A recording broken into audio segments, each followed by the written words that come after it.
But the Caucasian still wants to maintain the ability to shape the personality of our people. I have said it before and I will say it again. The African American, to a large extent, is an artificial man.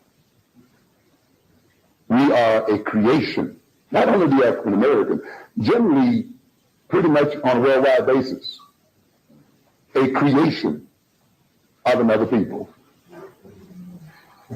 And we have to look at that fact, that we have been shaped to fit within the systems of another people.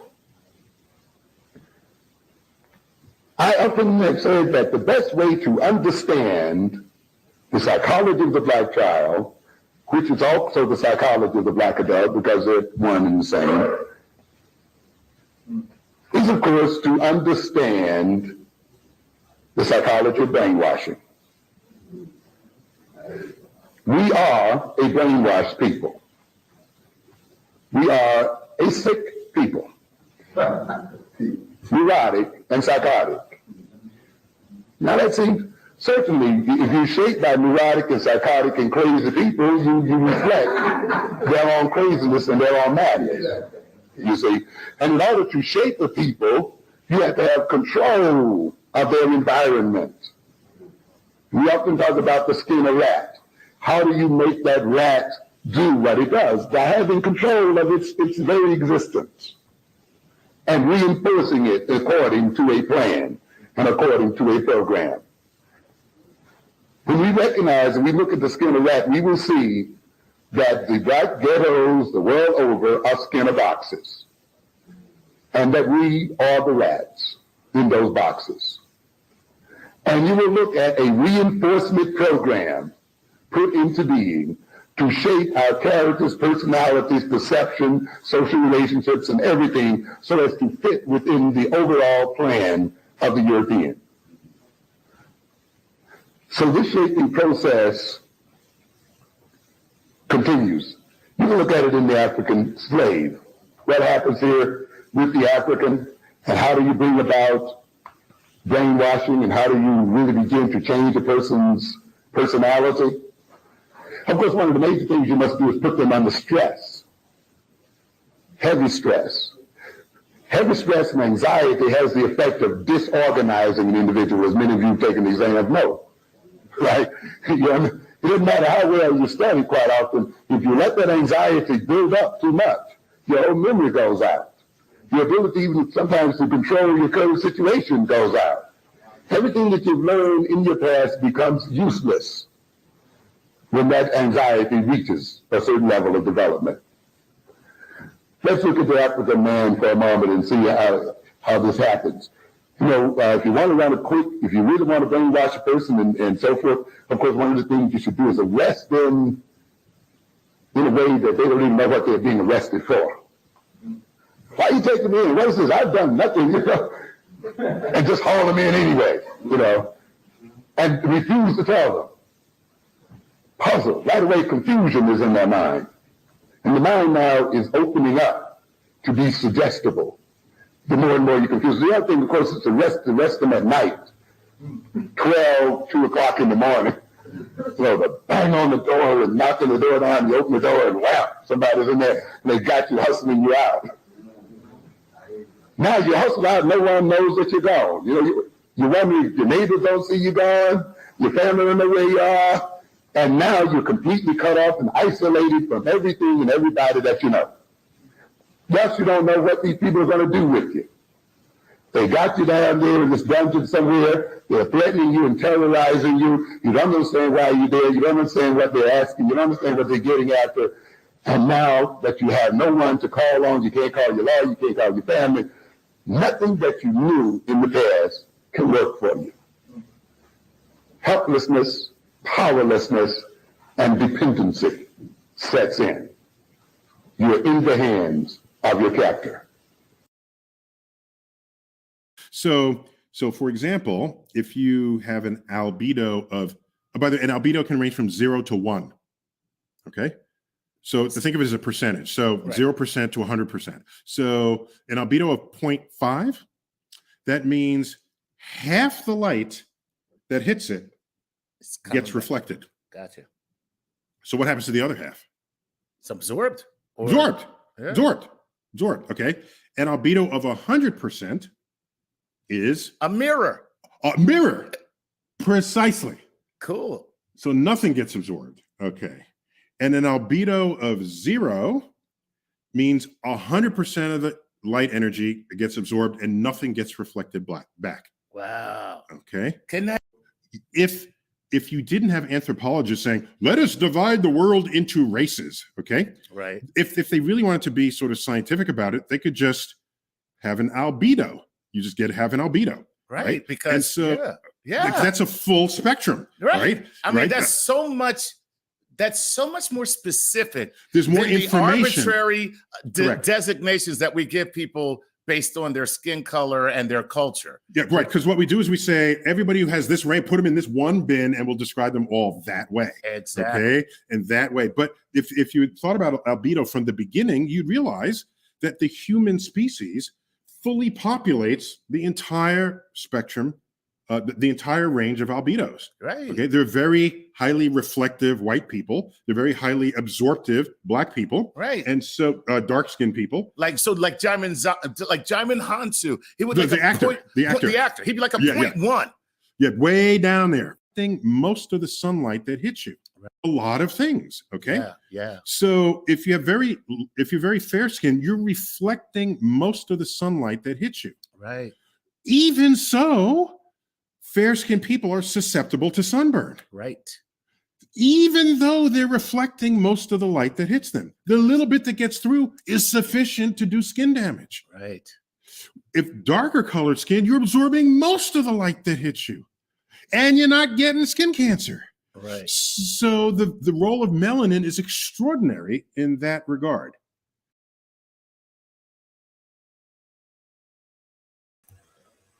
What is good, my people? We are live back again with another live broadcast on the forecast.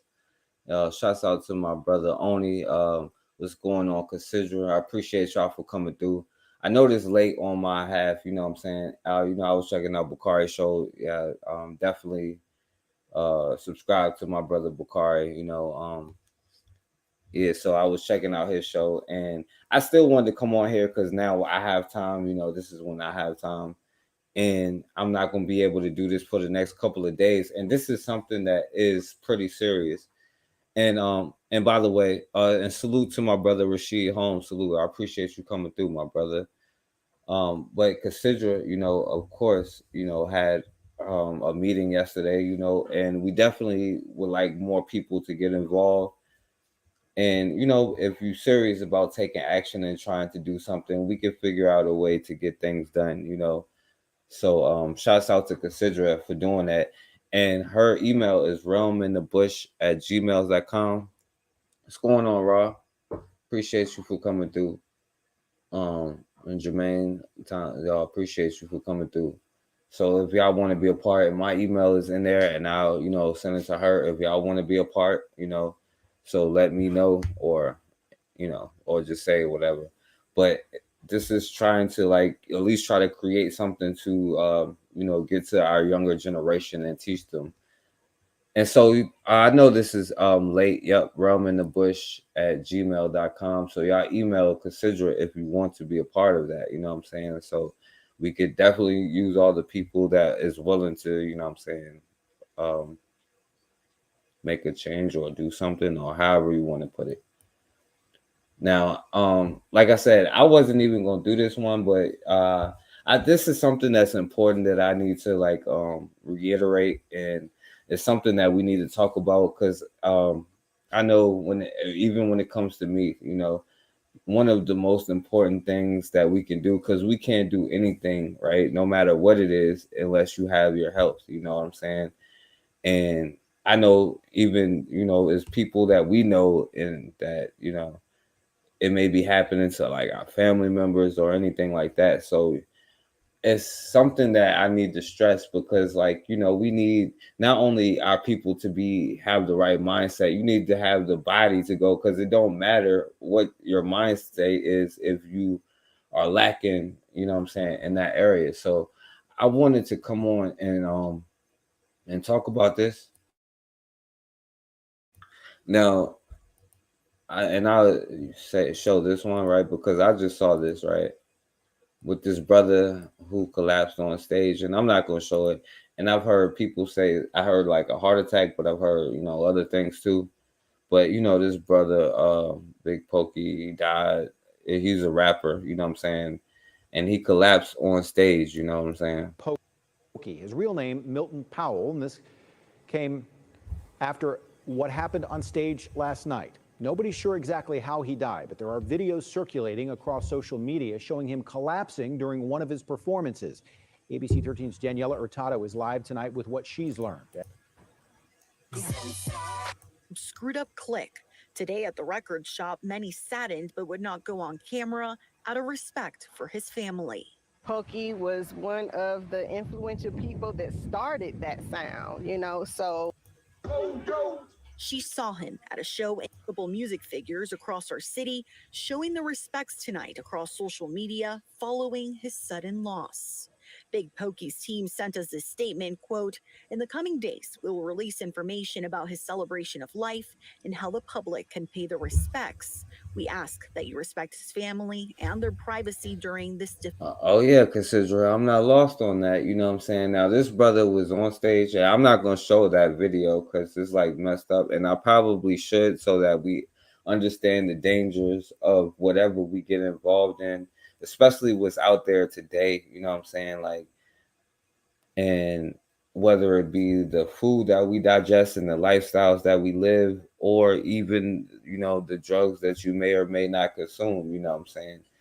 And we got to touch on all of that kind of stuff because I understand why, you know what I'm saying, people resort to certain stuff. But at the end of the day, you know, your health and all of that stuff, like, we are dropping dead way too young before any of this stuff. You know what I'm saying? Diabetes is not something that's like natural, and like, you know, the poor health that we have in our community is not natural. You know what I mean? Yeah, that's what this was, considering, or it looked like, you know what I'm saying, if you saw the video. But, you know, I'm not going to get into that, but it was just that I saw this, you know, and I heard, like I said, I heard they was like, oh, he had a heart attack on stage and it could have been whatever, you know, but this is not about him. It's about, you know, us as a community realizing that health is one of the most important things, especially with brothers, you know, because we don't talk about with brothers enough. Like, and I know, like, I'm just like normal too. Like, we don't go to the doctor as much as we should. We don't do we don't eat in the ways that we should, you know what I'm saying?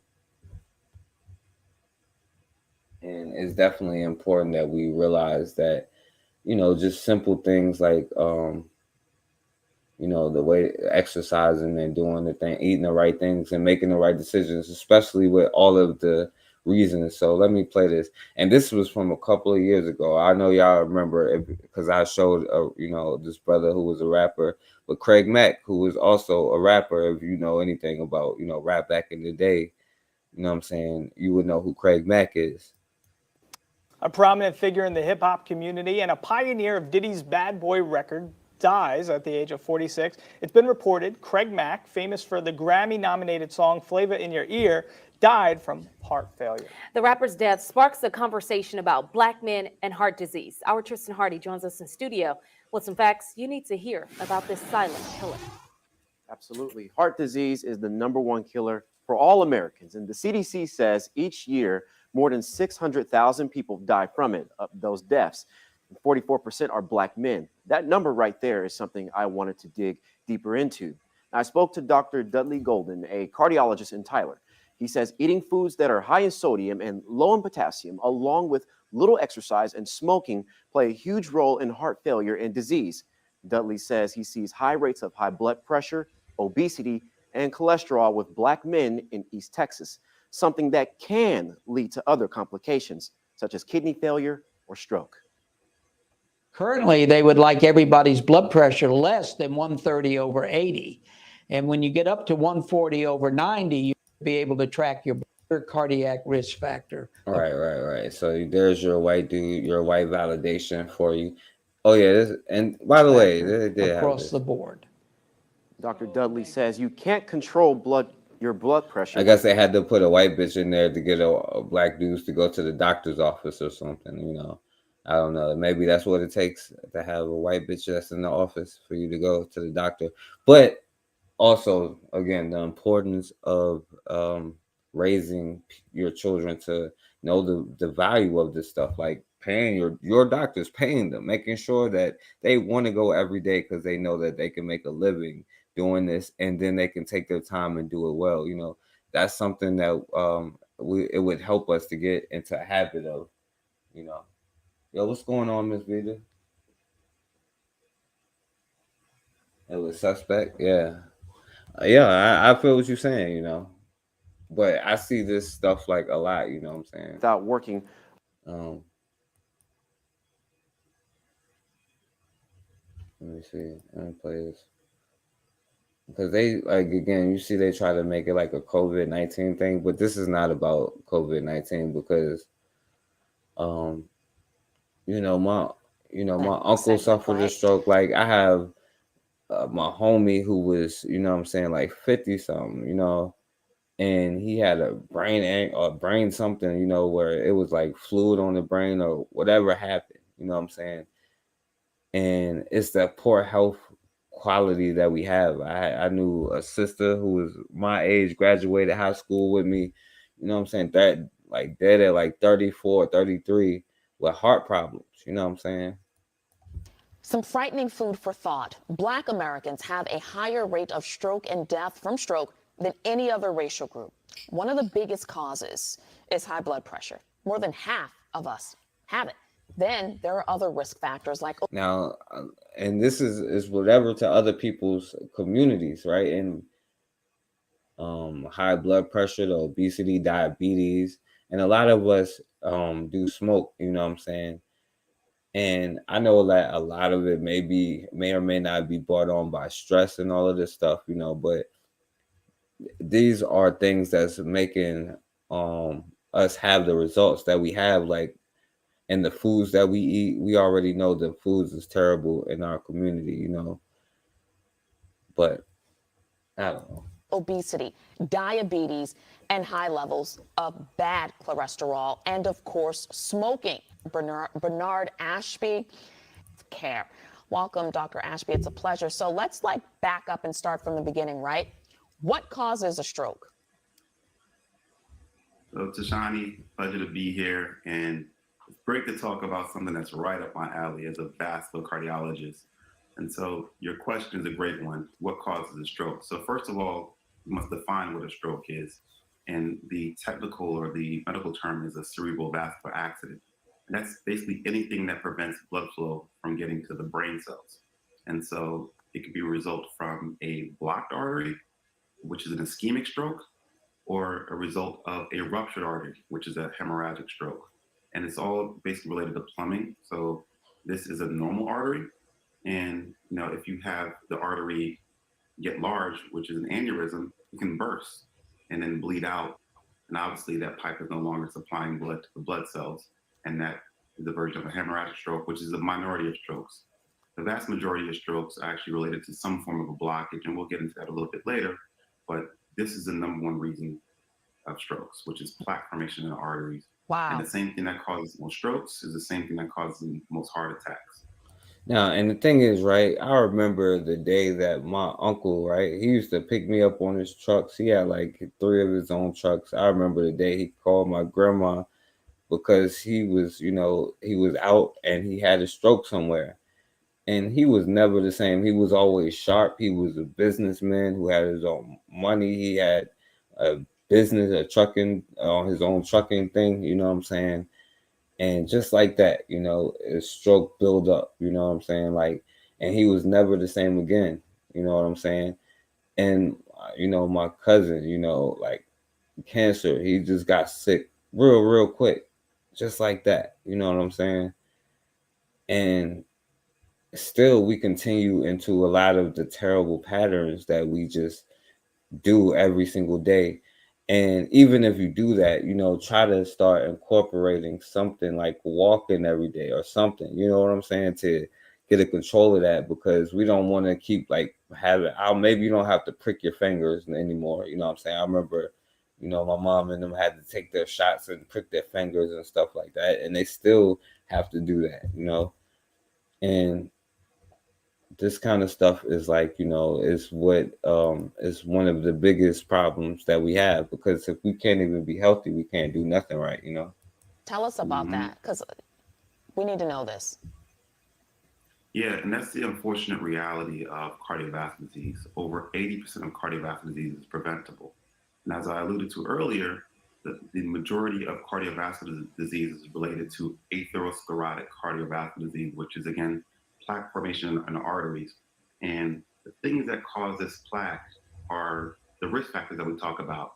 So high blood pressure, plaque; high cholesterol, plaque; diabetes, plaque. Food you eat, plaque; stress that you have, plaque; going to have all of this stuff is literally killing you. You know what I'm saying? Like, and this is not like, this is just so you're aware.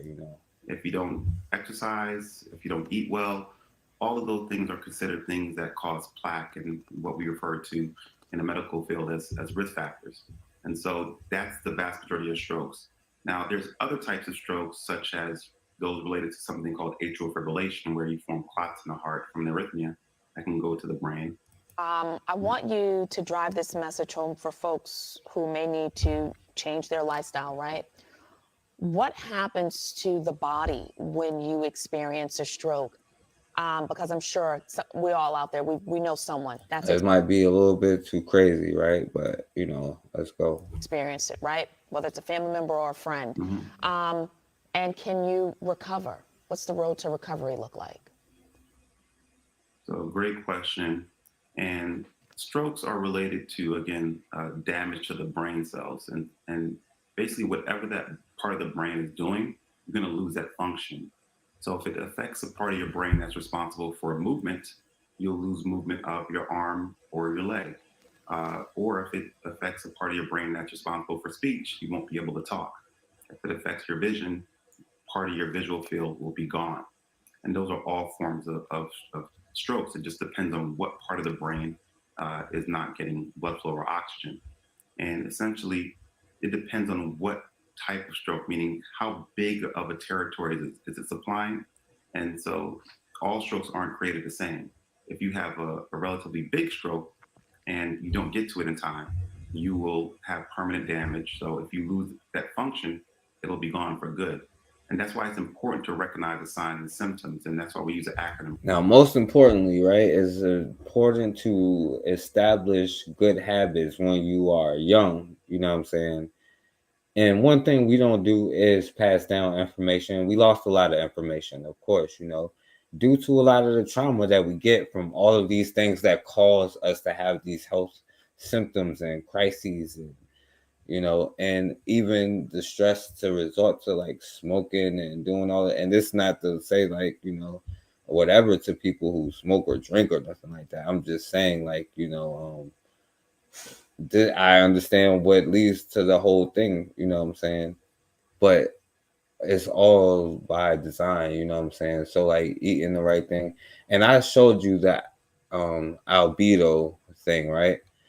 And understand, right, there's a difference when your skin can absorb, like it's like you get it's like vitamin D, you know what I'm saying? It's something about that. I'm not a doctor, so I can't say it precisely, but even the way like the sun affects you, so you may need different nutrients, you know what I'm saying, from the foods that you eat, based off of, you know what I'm saying, how your body works, Now, if your body reflects the sun but still gets burnt, with the little bit that it gets, you know what I'm saying, you are deprived of a lot of the nutrients that you can get from the sun, you know what I'm saying? So you would have to get certain vitamins or whatever they want to call it from the food you digest.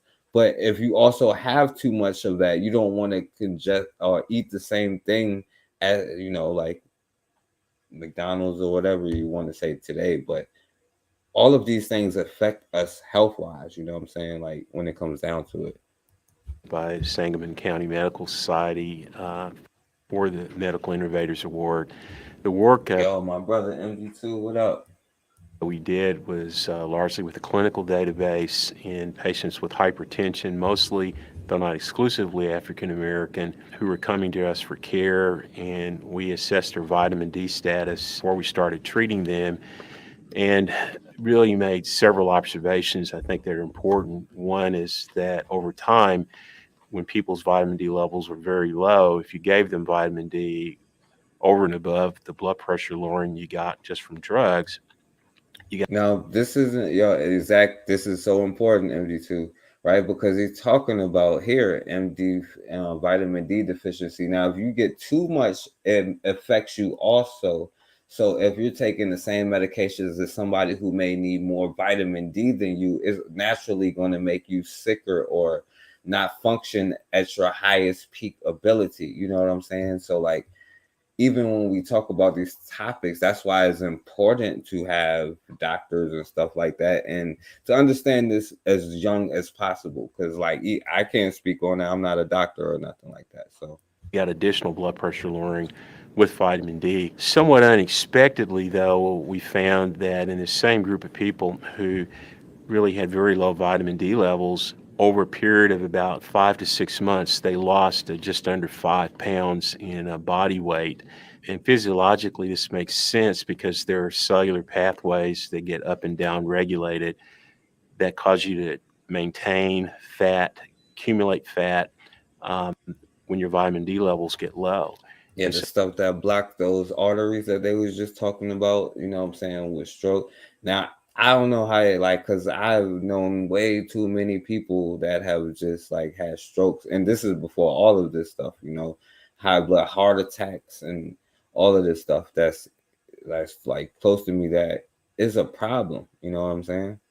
And even stuff like, I don't know if amnesia has always not amnesia, but Alzheimer's has always existed, but it seems like a diabetes kind of disease to me. So at least in African Americans, we demonstrated over about a 6-month period of time both a positive blood pressure response and a reduction in body weight that occurred with high-dose vitamin D supplementation, and that was 2,000 units a day or more. Well, this project's innovative because we challenged the administration in people with low levels actually lowered blood pressure above what we could get just with blood pressure drugs. And the third thing that was innovative is that's not just giving vitamin D to everyone, it's giving vitamin D to people who truly have low levels.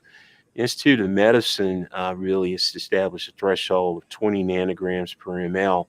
Now we know about European structure, especially with you Negroes. Like we just, you know, put them in a line and throw the feed in the whatever they call the thing where the cows or the chickens eat out of. Throw the feed in there, you know, give them all the same medicine, you know, all of this, all of it. I don't believe them when they talk about the pain receptors, you know what I'm saying? But that's why it's important to like at least recognize who your doctor is, number one, you know.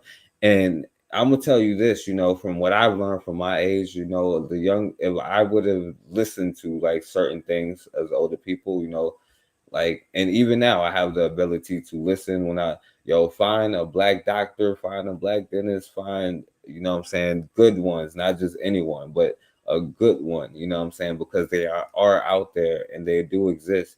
And now don't just go to them, but take the warning, take the heed.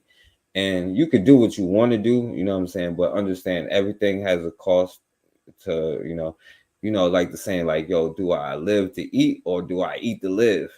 Right? I eat to live, baby. What we actually found was that where we saw benefit was actually 5 nanograms per ml, lower than that at 15 nanograms per ml. So those who were like 15 to 20 got a very small benefit on their blood pressure and on their body weight as far as reduction in body weight, which we're presuming is vitamin D, very likely. We're building muscle back up while we're dropping fat. Well, going forward, we're going to try to understand more about the ways that vitamin D actually interacts with individual attributes. So, for example, we're getting ready to undertake some studies with a very sophisticated body composition machine that. Yeah, so I know none of us is messing with no body machine or whatever the hell he's talking about. All right, so let me play this one. This one was interesting, Anthony right? Richmond is fighting to build a solid foundation. He wants to keep the title he loves most. First of all, I will say this, right? Because, damn.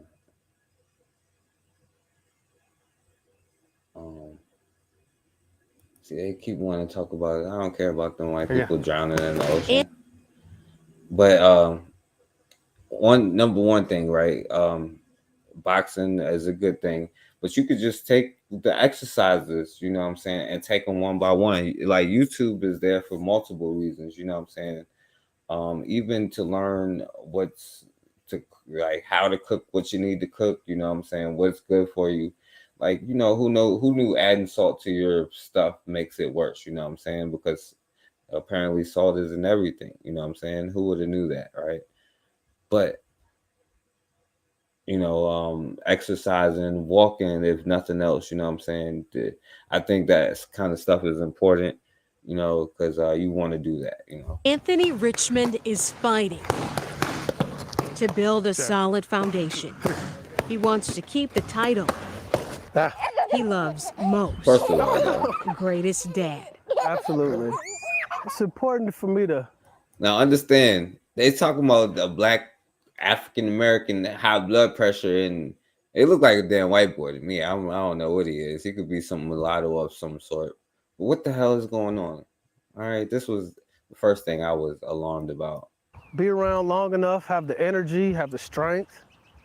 She's only 3 now. Let's go. But Anthony and his trainer, Jacob Johnson, are contending with obstacles out of their control. Yeah, but that's important right there too. A black trainer, right? Because there are black people that I know that I see with their supporting their business who are trainers, you know what I'm saying? And I understand that everything costs money, you know what I'm saying? And you don't necessarily need a trainer, but there are black trainers out there, you know what I'm saying, who understand the importance of fitness and diet and a combination of all things, because no matter how much knowledge you got, your library will be burned down if something happened to you, you know what I'm saying? Unless you literally writing down every thought that you ever have, a library will be burnt when you're gone.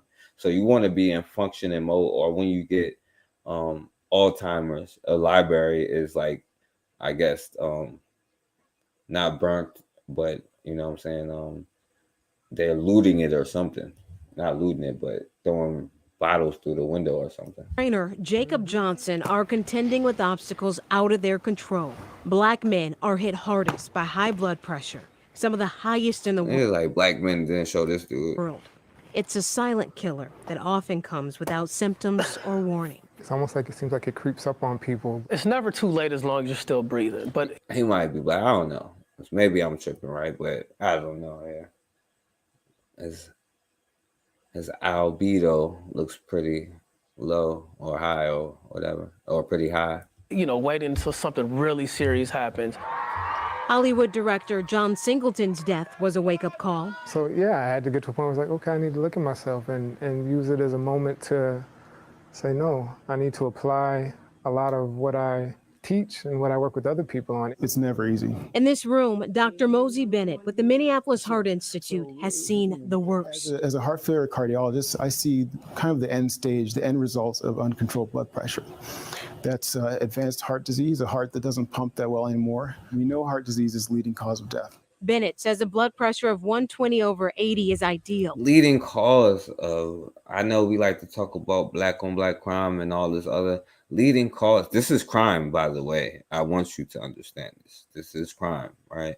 And if we knew that, then we would be super pissed off. But leading cause of death, you know what I'm saying, are like the heart problems, health problems, you know what I'm saying, diabetes, all of this stuff. Leading cause of our deaths, to be honest with you. Despite all of the guns that have been created in the world, right now, this is what's killing us the most as far as their numbers go, right? More than 40% of black men and women have high blood pressure, compared to 29% of the general population. Plus, they're more likely to die and have a stroke at a younger age because of it. But why? Mosey says some of it has to do with the environment and genetics. There's a gene which was identified that has been linked to a sensitivity to salt in African Americans. For people who carry the gene, It may be poisonous salt, but like, you know, but I and see this is a doctor saying genetic, you know what I'm saying? I'm not going to say, but when you're trying to get into somebody else's culture, it does make you sick in more ways than one, you know what I'm saying? Well, as the most famously put, I probably get it wrong, but when you try to integrate into a sick society, you'll only get sick, or however the saying goes. But that's literally speaking, because even the same foods, you don't need the same. It has different effects on you as far as your body goes. A sensitivity to salt in African Americans. for people who carry the gene, something as little as 1 extra gram of salt, that's only half a teaspoon, could raise blood pressure significantly. The first place to start would be knowing what your blood pressure is. Family history is just one part of it. Even if your blood pressure has been normal in the past, it should be checked every year. I don't know because I'm adopted. Part of the reason why I'm in the fitness. He ain't making no better just now, by the way. This industry I'm and gonna like to ignore work it out now. is to prevent anything that could happen. And I was able to drop my blood pressure by 10 points on the top and the bottom numbers. I knew my blood pressure was high because I checked my blood pressure. And I have a nurse client who comes in and she checks my blood pressure. And it was in the stage 2 hypertension range, about 140/90. Since we do have this gene, it's just. Now, I know my blood pressure only because I recently had to go to the doctor. If you would have asked me before that, I would have been like, I have no idea, right? But I'm healthy right now, right? So, but who would have knew, you know, that salt is in everything, so adding salt is only bad for you.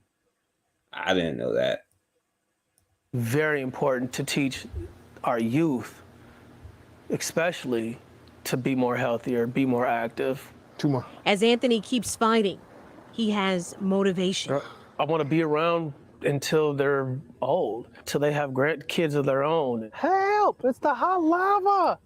Now, maybe I'm tripping here, right? Because especially his daughter looked like a straight Latino girl or something, but maybe I'm tripping, y'all. So I'm gonna let that slide today. Hurry! Guiding his daughter. Hurry! Every step of the way. Adrienne brought us. People of color in full effect, I tell you. But the important thing is, it is important for Black fathers to be there, because I'm gonna be honest with you, I don't know what I would have done without, you know, my father and my mother, you know. And when my mom tells me she goes to the doctor and they barely check her blood pressure and they don't really listen to her, I know this is my mom telling me this, so I know that this is real. And then I hear this story so often with other Black women, you know. But as far as young brothers and Black men, we don't even go to the doctor at all, right? And then when we go, like you know, the treatment that we get, you know, and then especially how the insurance racket goes, you know what I'm saying? That's the whole thing is a scam, but that's a whole nother story. We should be pissed off about that kind of stuff too, but whatever. Issues, but experts say African Americans are at a substantially higher risk for strokes. NBC 29's Destiny Harris caught up with a Casey, a UVA neurologist having a stroke are at greater risk. Here's another white guy for you to say it so y'all believe me. By virtue of almost every consideration. Brad Worrell is Black, their medication for hypertension. Here we go. Individuals are more likely to know they have hypertension, more likely to be on medication, their medication. says when comparing Black and white men with the same blood pressure numbers, the African American man is 3 times more likely to have the stroke. Doctors don't know why, so the focus is on control. A doctor don't know why? What the hell? You don't know why because you're trying to integrate into a sick society, you know what I'm saying? And you're making you have a damn stroke. Yeah, have a stroke to fit into somebody else's society than to make your own damn society. Controlling what you can. Smoking is the single most modifiable stroke risk factor. Smoking, so if right? people stop smoking, the increased risk of stroke from smoking goes. Why do people do this stuff? You know, why do people smoke and stuff like that? Why do you think they smoke? You know what I'm saying? Like, come on. Survey. Asked 100 of us. Still eating chitlins and stuff, by the way, and arguing with me about it. All black males. How long has it been since they've had their blood pressure checked?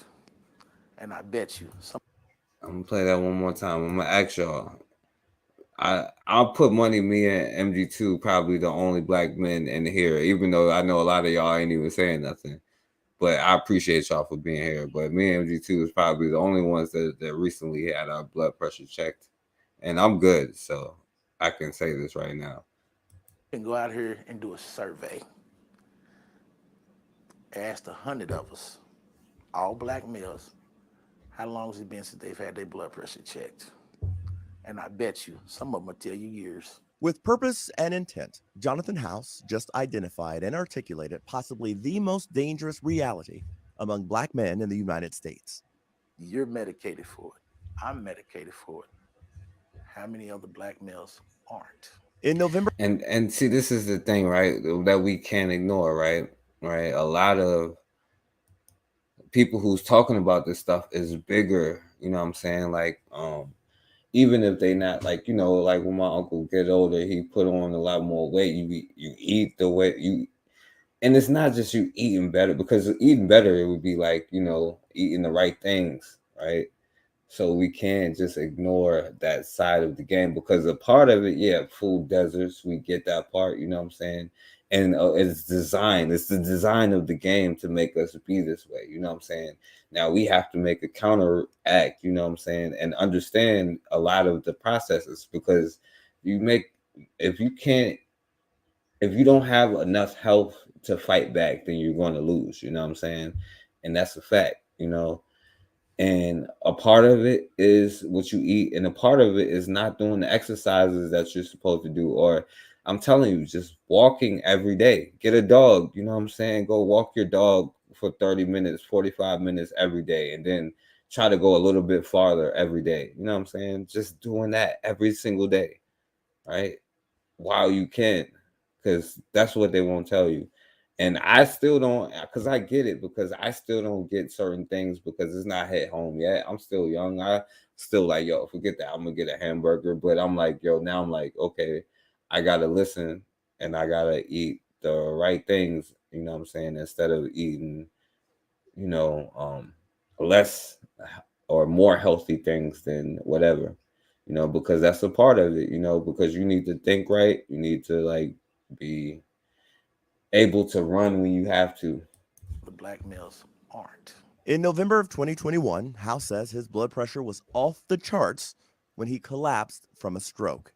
At the time, he was also grief-stricken from the recent loss of his mother and stepfather, and overly stressed after the loss of the job he had for more than 20 years. It's black. And this thing, it's true. Like, money stress, like as far as us go, that's a real thing. Like, we be stressed out, like, not everybody, of course. Some of y'all, I guess, got good jobs and is good, but a lot of people, like, just everyday, you know what I'm saying, people do think about money issues and stress. Like, that's unnecessary stress, you know what I'm saying? And all of that puts weight on your mind. It not only takes up your time, but puts a level of stress when you think about it, because your body is just designed to react how it's supposed to react, and a lot of us stress out about certain situations, and all of that stuff is a part of, like, I get it. There's a time and place for it, but when you're living your entire life under stress, you get to the point where you don't even know it's stressful no more. You just think it's normal. Like, that's where we keep having our lifespans cut short. I mean, it reminds me of like working in the fields until you're 50 and you drop dead, right? Like, no offense, like, it's literally like the brother who was the rapper on stage, you know what I'm saying? Like, you work until you die, you just drop dead. You could be anywhere. That's what I'm saying. Like, make a plan, you know what I'm saying, to be where you need to be on top of all of these things, but you got to be healthy to execute the plan that you make. Black males, high blood pressure, stress, diabetes, stuff we don't look at, and the weight of the world, that all piles in on you. House, who's 45 years old, was lucky. he survived. Mr. House in particular really exemplifies a lot of the challenges as far as stroke risk with the African American community, actually. Dr. Danny Rose is the neurologist and stroke specialist at the Norton Neuroscience Institute who treated House. It's been well recognized really in all aspects of medicine that African Americans and other minority groups have worse outcomes. There's a disparity in both the outcomes and the care that these patients receive. So from a prevalence standpoint, Black Americans actually have the highest rate both of stroke as well as death from stroke compared to any other racial or ethnic group. And that's been known for a long time. Generally speaking, the common risk factors for stroke are high blood pressure, diabetes, and smoking. But those risk factors are common in multiple ethnicities and geographic areas, like Kentucky and Indiana. So it doesn't fully explain why there's a higher prevalence of strokes among African Americans, or why African Americans have the highest death rate when it comes to strokes. When we look at our stroke studies, they all take populations of people. So a stroke study, conducted in the United States ideally should have the United States' rough breakdown of people of different ethnicities. Translation. Yeah, exactly, MG2. That affected a lot of people in my family, my cousins, my uncle, multiple uncles. Like I got an uncle who have body parts cut off, and not only just the low, like we're not in no condition to run around the corner, let alone get into a fight, let alone have a revolution. Lord have mercy. I ain't even. If you are white or of the majority, it is much more likely that your genetic makeup will be more reflected in medical research. So that really puts minorities at a disadvantage. Yeah, prostate cancer. Yeah, and I showed something on that. I think I showed something on prostate cancer, and it's certain people, because they talked about that. That's a growing thing with Black people. You know what I'm saying? Yeah. And my cousin just like that, like it just happened that quick, you know what I'm saying? Like for him, he just, started feeling bad, and then he just got weaker and weaker, and then it just was gone, you know what I'm saying? Like just quick as hell. Because our research that guides our treatment decisions all just prevalently, again, feature more people of white or European ancestry. As Dr. Rose continues his press for more racially inclusive studies. But wait a minute, because we all one human race here. So are you telling me there's a damn difference? The hell? Somebody told me that it's the human race. Yeah. No, it's different kind of humans, bro. I'm telling you. And to be honest with you, Raw might be right. You know what I'm saying, about who's the aliens. Our research that guides our treatment decisions all just prevalently, again, feature more people of white or European ancestry. No, it shouldn't matter, right? We're all one human race, right? No, that damn albedo is be kicking their ass because they got to get different kind of supplements for their body that if you ingest may put your blood levels over the levels or whatever the proper thing is, it leads to your ass having a stroke. You know what I'm saying? And heart attacks and diabetes and stuff like that. You know what I'm saying? Not to say that they don't do that kind of crap to their own people, but white on white crime is not my business. My business is what the hell we do. As Dr. Rose continues his press for more racially inclusive studies, the work to save lives continues, efforts for which Mr. House is thankful. I have a lot of life left in me, and I'm going to fight as long as I can fight, because if I lay down, I know I'm going to die. I'm not going to lay down. I'm not going to give up. I'm going to get myself all the way back together. I'm going to fight. Efforts. I have a lot of life left in me, and I'm going to fight as long as I can fight, because if I lay down, I know I'm going to die. I'm not going to lay down. I'm not going to give up. I'm going to get myself all the way back together. Now, the ones who have the most life is the youth. Y'all have the most life out of any of us. And you know what always tripped me out? I would be like, yo, it's like young people move fast as hell, too fast, and old people move too slow. You know what I'm saying? But it's important for you to understand at the youngest of ages, there's no life that could be made that makes no mistakes. I wish there could be. I would train my kids to make no mistakes, but there's no such thing as that. Right. But it is a way to to inform your children, or at least to get them.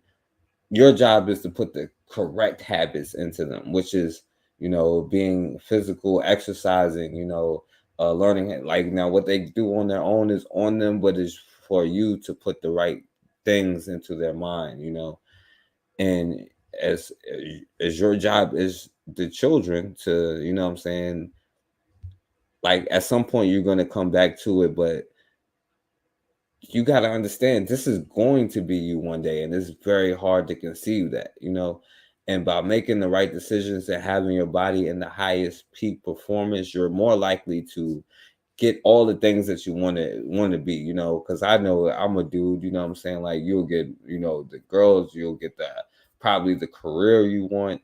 You'll be able to do a lot more things, and it's just small things like setting goals for you to do 10 push-ups and do them will help you to set a goal in your business life or whatever other life when you are successful at a goal, and realizing that your health is the most important one of all of them. And again, I showed this sister, but it's not just Black men, it's Black women and this Olympian sister. All right. And of course, it's going to freeze up because I'm going to hurry up through the rest of this. All right. Because this is important. Because it's important with healthcare with Black women, you know what I'm saying? Because I've seen a lot of terrible things happen, you know what I'm saying? And, like Cassandra talks about getting the midwives, you know what I'm saying? I forget the name right now of what they call them today, but action to help pregnant women of color. Black women are 3 times more likely to die from pregnancy-related causes. And as Chief Political Reporter Susan Raff tells us, a respected tradition may help with healthier births. Treshawn Powell's mission is to raise awareness. I always say that my story can change yours. It's really important to talk with your doctor. Pressure was high at her 20-week appointment. I ended up vomiting controllably, couldn't stand, severe swelling in my feet and ankles. She lost her daughter, Maya. U.S. Olympian Tori Bowie died from complications during childbirth, shattering the perception that poverty or lack of access to health care are the only reasons. Bowie also developed eclampsia, which comes from a spike in high blood pressure. And again, even during slavery, for probably millions of years or billions, however long the universe has been here and we've been here, Black women have probably been using midwives. Even during slavery, Black women had midwives. It's only after the fact when we become, let's be honest, Americanized, or trying to be Americanized. That's the key word, trying to be, that we don't have this midwife thing anymore, and all of that's just your birth, and it could be stressful, and it has effects on the baby. Not only the trauma that you have, but like all of these, the food that you eat, your baby is eating off of what you eat. So they're becoming that from the womb. We're born with a lot of stuff, trauma already attached. And not saying that it's not going to happen, but I can only say when you are in a situation and you're aware of something, then try to make a better decision. And this goes for me too, because like I'm not perfect. I mess up all the time. You know what I'm saying? I try to be better. And hopefully we can get the habits of doing the correct thing into the younger generation. You know what I'm saying? According to the CDC, Black women have the highest maternal Adula. mortality rate in What's the up, U.S. highly favorite? And in Adula, shouts out to highly favorite. Appreciate you. And Violager, appreciate you, bro. Yeah, he said we're not supposed to deliver laying down. Maybe they did that in the woods in Europe. You know what I'm saying? Because that Queens was even in the woods. Maybe they did that, but today that's not your culture. That's not what you're supposed to do. Maybe people who have albedo supposed to lay down. You know what I'm saying? And they come out backwards, but you're not supposed to do that. General, the U.S. has the highest maternal mortality rate in the developed world. Race is a risk factor. Zip codes are a risk factor for healthcare. These disparities are simply unconscionable in the greatest country in the history of the world. Senator I Richard got a lawyer, senator, whatever. and organizations that provide services. I found having a doula very, very helpful. Dr. And Cassandra talks about the doulas, you know what I'm saying? And this is very important. You know, they used to call them midwives, as my brother Bobby was saying. Shouts out to my brother Bobby. You know? I found having a doula very, very helpful. Dr. Ayanna Lyles specializes in OBGYN care. She had a doula in her second pregnancy. Doulas are trained professionals who help families have a safe and healthy birth. Connecticut passed legislation this year to certify and train more doulas. We have to listen to women and Black women in particular and not dismiss their concerns. Black woman only. All right, I'm joking. You can be a high-powered athlete who makes millions of dollars. You can be an elite athlete who With a mulatto baby. You could be a millionaire Black woman with a mulatto baby. You still gonna get treated like an N-word, you know? And this is no shade to her. I'm just saying. All right. you can be an elite athlete who's training, and so at the peak, Elite fitness, athlete. you could be a physician or you can be a patient who doesn't have insurance. Susan Raff, Channel 3. Anybody. Oh yeah, definitely highly favored. Yeah. Nah, I didn't mean no shade. I didn't mean no shade. And shouts out to them.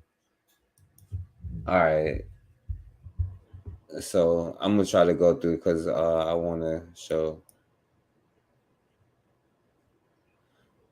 Now they talking about a study. They said something in this. I forget right A now. trip to the barber shop could mean more than just a haircut. Sims never thought a haircut would turn into a wake-up call for his health when his barber convinced him to let him check his blood pressure. It was 175 over 125, which was stroke bound. Owner Eric Muhammad took part in a study to see if barbershops could help African-American men get their blood pressure under control. If we can just save one life, I think it's a win. Black men in particular have the highest high blood pressure related death rate of any group in the. I'm gonna guess he might be a shyster, yo. Related death rate of any group in the United States. Dr. Ronald Victor of Cedars-Sinai Medical Center led the research that looked at more than 300 African-American men at 52 Los Angeles barbershops. The study found the men who had their pressure checked then met with a pharmacist at the shop for treatment, saw their top blood pressure number drop nearly 30 points after 6 months. That'll help a lot in terms. All right, so he talking about the medicines that he said that, yeah. So those medicines that they give you, right, it's supposed to help you. That'll help a lot. According to the in shyster. terms of number of heart attacks. He might not be a shyster, but I'm gonna go ahead and go on record and say shyster. Strokes that could be prevented. Mark is now on medication and has adopted healthier habits. I've stopped smoking. I started exercising every day, and I changed my diet. And Eric has found a permanent place. And see, that's the thing, right? You don't need. I'm not going to tell, and let me say this, right? Because I'm not saying, well, if you're taking medication, don't do that because blah, blah, blah. Or that I don't take a Tylenol or something. You know what I'm saying? Like, now, I'm not on no medication or nothing. I'm not telling nobody to get off of medication. But what I am saying is you are in control of a lot of things that will help you a lot more. You know what I'm saying? Like the diet that you have, the bad habits that you make. And first and foremost, being a front runner, like catching it before any of this happens. But even if you don't, making the right decisions and the right health patterns, even if you have to take a medicine, set a goal or a plan for a way for you to wean yourself off of these medications, especially, you know, like coming from a system that is made to keep you stuck on their medication, right? They get their own people doped out on opioids all across America. What do you think they're doing to you? They did that experiment already, you know? And these brothers, I'm just going to show these brothers because this is something positive, but this is something that we need to do. And this is also in Philadelphia, where Black men are saying, you know, go run. And I see a lot more brothers jogging, but a lot of them be athletes. But I mean, like I said, I'm going to keep saying, like, even if it's walking, right, doing 10 push-ups, you know what I'm saying, doing a sit-up, doing something, stretching, I don't care what it is. Start to get in shape because you may need to run someday. You may get into a fight one day.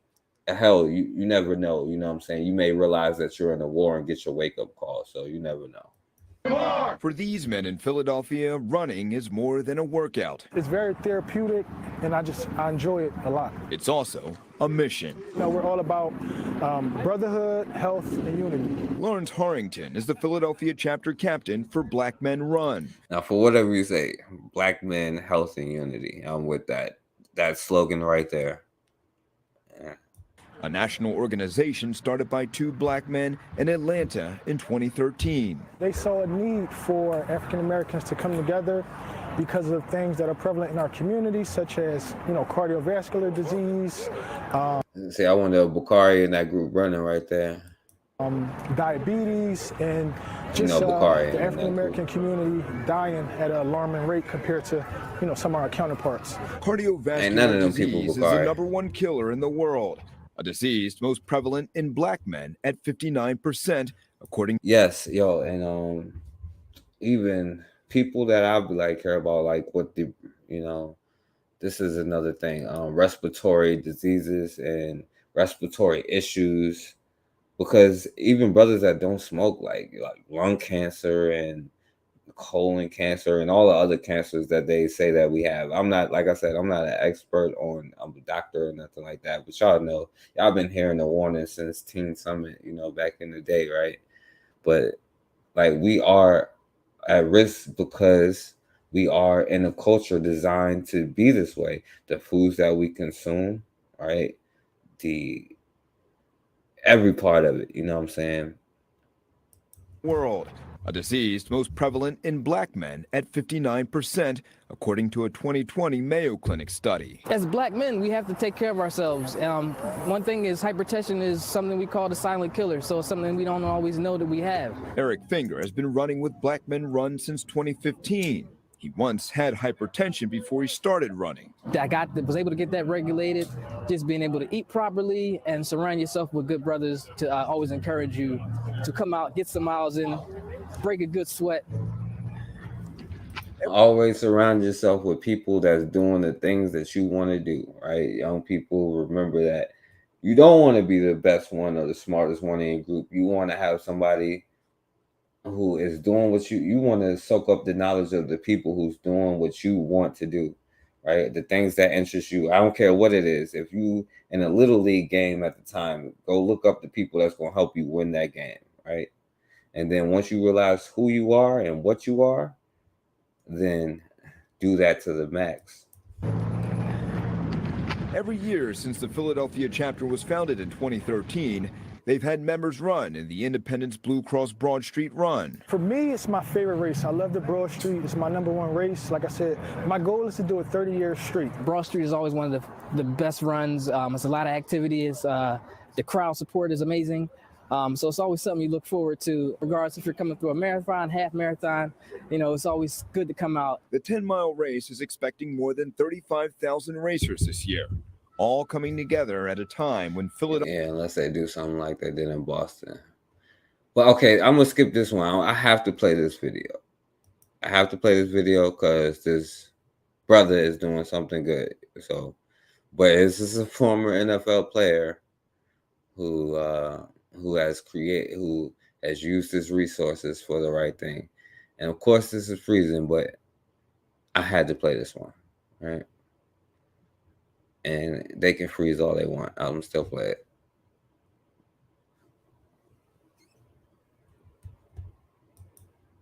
Maker and the creator of Alchemy, an app specifically tailored to the Black experience.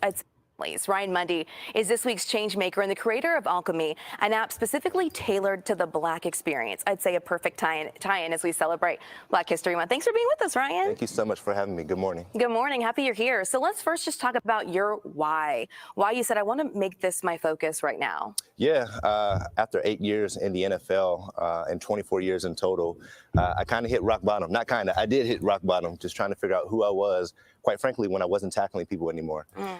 Now, I think I'm kind of proud to say this now. I don't know if I know who he is. I may or may not know. There was a time where I would have knew, right? But this brother played in the NFL. But this is the thing that I wanted to demonstrate. This is how this brother played in the NFL, right? Got the resources. And even though it took some kind of thing and it wasn't a plan from the beginning, you know what I'm saying? He came back around to wanting to create an app to help Black people as far as mental health and just health in general, right? So. And I was going through anxiety, depression, and just identity issues. And I went to the marketplace to, quote, see a therapist, right? Everybody talks about that right now. It should be so simple. But I found that to be incredibly difficult. And by the way, Andy called it alchemy. And if you know what alchemy is, then shouts out to the word alchemy, the real alchemy. Also, my family is going through a laundry list of chronic disease and illness, type 2 diabetes, amputation, cardiovascular disease, Alzheimer's, etc. And I just looked out into the marketplace and I said, who's principally focused on the health and wellness and the trajectory of Black health? Quite frankly, not many people. And so that's why I got started. I know sometimes when I go to look at a portal to find a Black therapist or someone who might be able to speak to my own experiences or what I grew up with, it's hard to find. So you created an app. Tell me about the app and what resources it does have. Yes. Yeah, and every time I go through it do say people of color, right? Like the sister said here, right? It say people of color, but it's usually somebody else, to be honest with you. And I have a problem finding a Black dentist. I have a problem finding a Black doctor, even though it's probably more Black doctors. It'd probably be easier, but it's difficult to find, you know what I'm saying, Black dentists, you know, it is. But, you know, like I said, resources it does have. Yeah, so I launched Alchemy Health back in 2020 at the height of the pandemic. And basically we offer mental health video courses led by Black experts and therapists that talk about complex topics that affect our community, generational trauma, being Black in the workplace, so on and so forth. We also make meditations and mindfulness practices that show up on our platform. And then lastly, we go live on our platform to hold space and talk about just things that are happening in real time. We like to say we provide real-time context to cultural happenings. That is so refreshing to hear. And I imagine that because of where you came from and your experience, that you might be able to relate to and touch some people who may not be open to traditionally talking about therapy or mindfulness or meditation, right? Yeah, it's so hard, right? Again, like when people tell you to go see a therapist, it sounds very simple, but quite frankly, there's a lot of access barriers that prevent people in doing so. You talk about the lack of providers in the marketplace, but if you do find a provider, can you afford that provider? Can you get to that provider? Do you have time for that provider? So on and so forth. So going to see a therapist, going to get the help that you need, there's a lot of access barriers, and that's why we started in a virtual environment and with content. So if someone does want to use this resource, what is it like for them? I mean, what do they go on there and do, and what's that experience like? Yeah, for sure. You go to watch.alchemyhealth.com and you'll see over 400 video assets that again show up as mental health video courses. Now, alchemy is real health. You know what I'm saying? Because if you understand what it is, it's just, you know, using the resources around you to do what you got to do. You know what I'm saying? The real science. You know what I'm saying? Science that's what it is, you know? And the point is, right, understanding that our mental health, but I was speaking more so of our physical health too, but mental health is definitely important. And just don't tell your psychiatrist, you know what I'm saying, United 9-3, you know, T4K, you know. Just don't tell you. And you know what? I'm gonna put the link in there, you know what I'm saying, real quick, because I'm only gonna show the last videos. If you have something to say about health or a story to share or something that's important that I left out or something that you think that we should know, or if I'm wrong or whatever it is, you know what I'm saying, you can come on and talk about the topic real quick while I show something positive to go off. And I guess if nobody come on, then I'll get off of here. But this is something that I definitely think that we need to talk about when we're talking about our health, right? And because we can't, no matter what we do, if we bedridden and sick, you can't even think of anything if you're sick. It's hard to even think about your children when you're sick. I seen my grandmother and she had Alzheimer's and she didn't know what was up, right? That stress is at a level that we kind of ignore. Like we wouldn't even know what it feels like to be like peaceful and healthy, really, you know what I'm saying, or at ease, because a level of stress probably so ingrained in us that it's sickening to the point that at 50, 60, 70 years old, we sitting there just dropping dead. And of course, with all the things that's been going on with, like, their jabs and, that's a whole nother topic, but this is beyond the jab, because this has been a problem in our community for decades. And with insulin being like $1,000 a vial, and or however you say the word, but like for a bottle of insulin is about $1,000, even though they supposedly care for your health, right? It's so many of our people that's dependent on them, and then, like, their insurance agencies, and you can have your own stuff, but their stuff is definitely a scam for sure. But even all of their scams that they force you to have, you know what I'm saying? Because some things is better.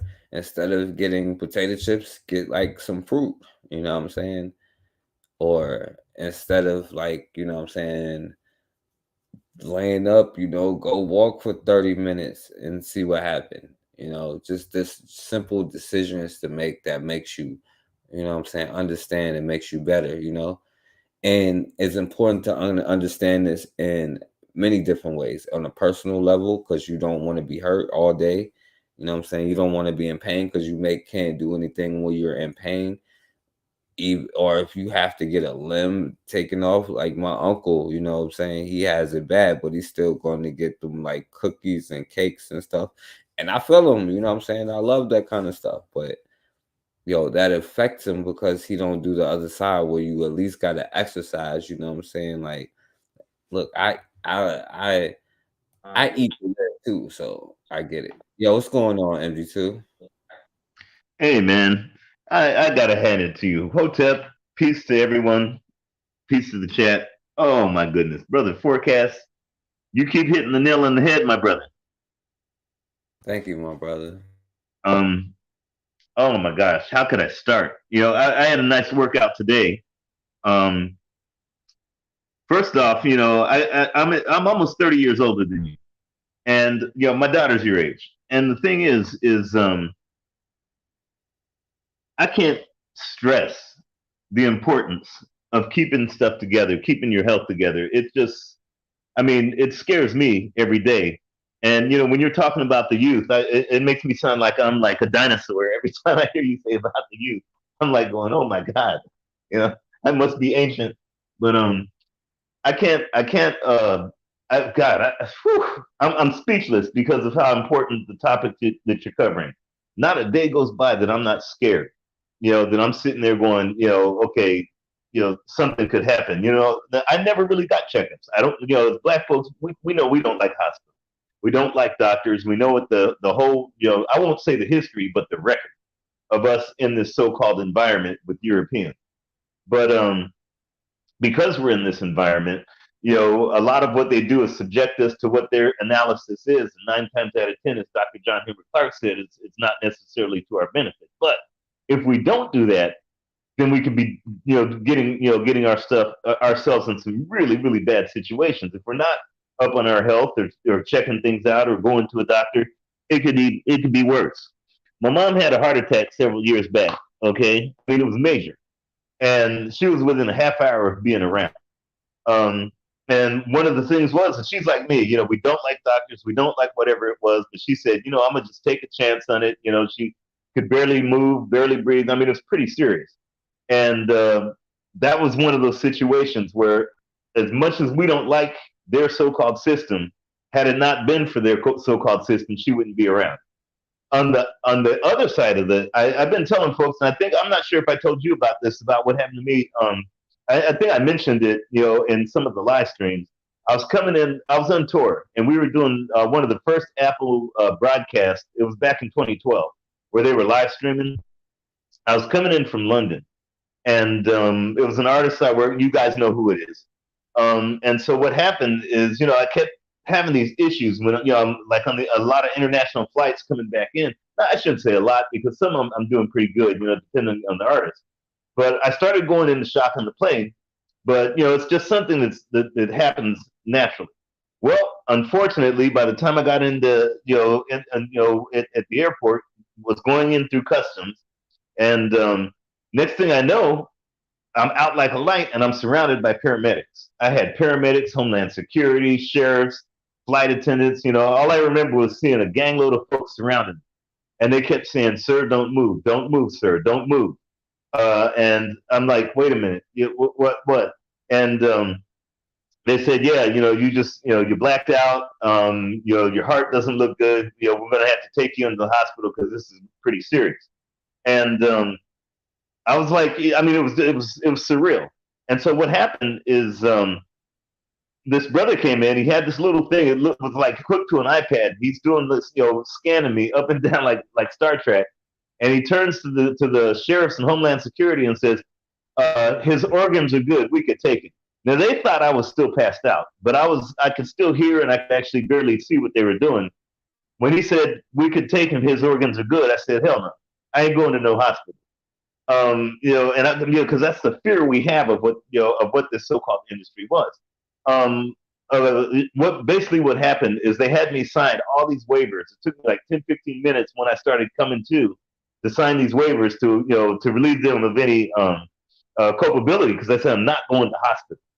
I don't trust you guys, especially when he said his organs are good. But the thing is, Brother Forecast, I wasn't thinking like my mom. I could have been. The moment I got to my house, they put me in a wheelchair and I went to my house. The moment I walked through my door, I collapsed again in my front door. So the thing is, unfortunately, the same, reviving had to happen. But I was like, no. But my bullheadedness, my foolishness, could have taken me off this planet. But again, that's that fear we have of their system. Since then, of course, that's why I work out every day. Okay, this is not new. I could tell you some stories. Like I just talked to a friend of mine, good brother. He used to work out and whatnot and do everything he did. He had a major heart attack like 4 years ago. Another brother who's probably in some of the live streams. I've known him for over 20 years. Younger, he's much younger than me. Prostate cancer. My dad, prostate cancer. Another brother who I was on tour with, and he's a little older than me, but he works out like religiously. I mean, this cat, you guys know who the artist is. He's a percussionist, phenomenal guy. Worked out every day. Every time I'd see him, he's running, constantly into, doesn't eat meat, the whole 9 yards. Prostate cancer. The thing is, especially in this environment, because you never know, like they say, where the bell tolls. But the thing is the stress is one of the things. You brought it up earlier. What you intake, even though if you intake the right things, sometimes, it happens. It's just everybody is different. You never know what's going to happen, what's going to take you out. But the thing is don't try to contribute to it. If you see a lot of black folks, where I work out and where I live, it's not the hood, but it's where a lot of black folk are at. Okay, I chose to go ahead and make sure no matter how much money I may have and I could buy whatever I want, anywhere I want, I'm going to live where I'm comfortable with the folks that I'm around. And so the thing is, I walk up and down the streets where I'm at, a lot of black folk. So the condition that our folks are in is, it's so frightening. You could just tell that this individual is one step away from a grave. And it's not just maybe one person here, one person there, Brother Forecast. It's like 80% of the folks that I see, and most of them are my age or maybe a little older. No, not even just older. I saw 20-year-olds, 30-year-olds. Out of all the black folk that I see on a daily basis, 80% are literally 1 foot away from the grave, just because of how their condition, especially black women. The overweight, just barely could, most of them are in scooters now. Those little, it's frightening what I see, what's happening to us. And I'm so glad you brought this up there, Brother Forecast, because it reminds me of just what I saw when I was out today. I was working out, and again, at least 80% of the black folks I saw today, everywhere I've been, even from the store, 1 foot away from the grave. Anyways, I'll pass the mic there.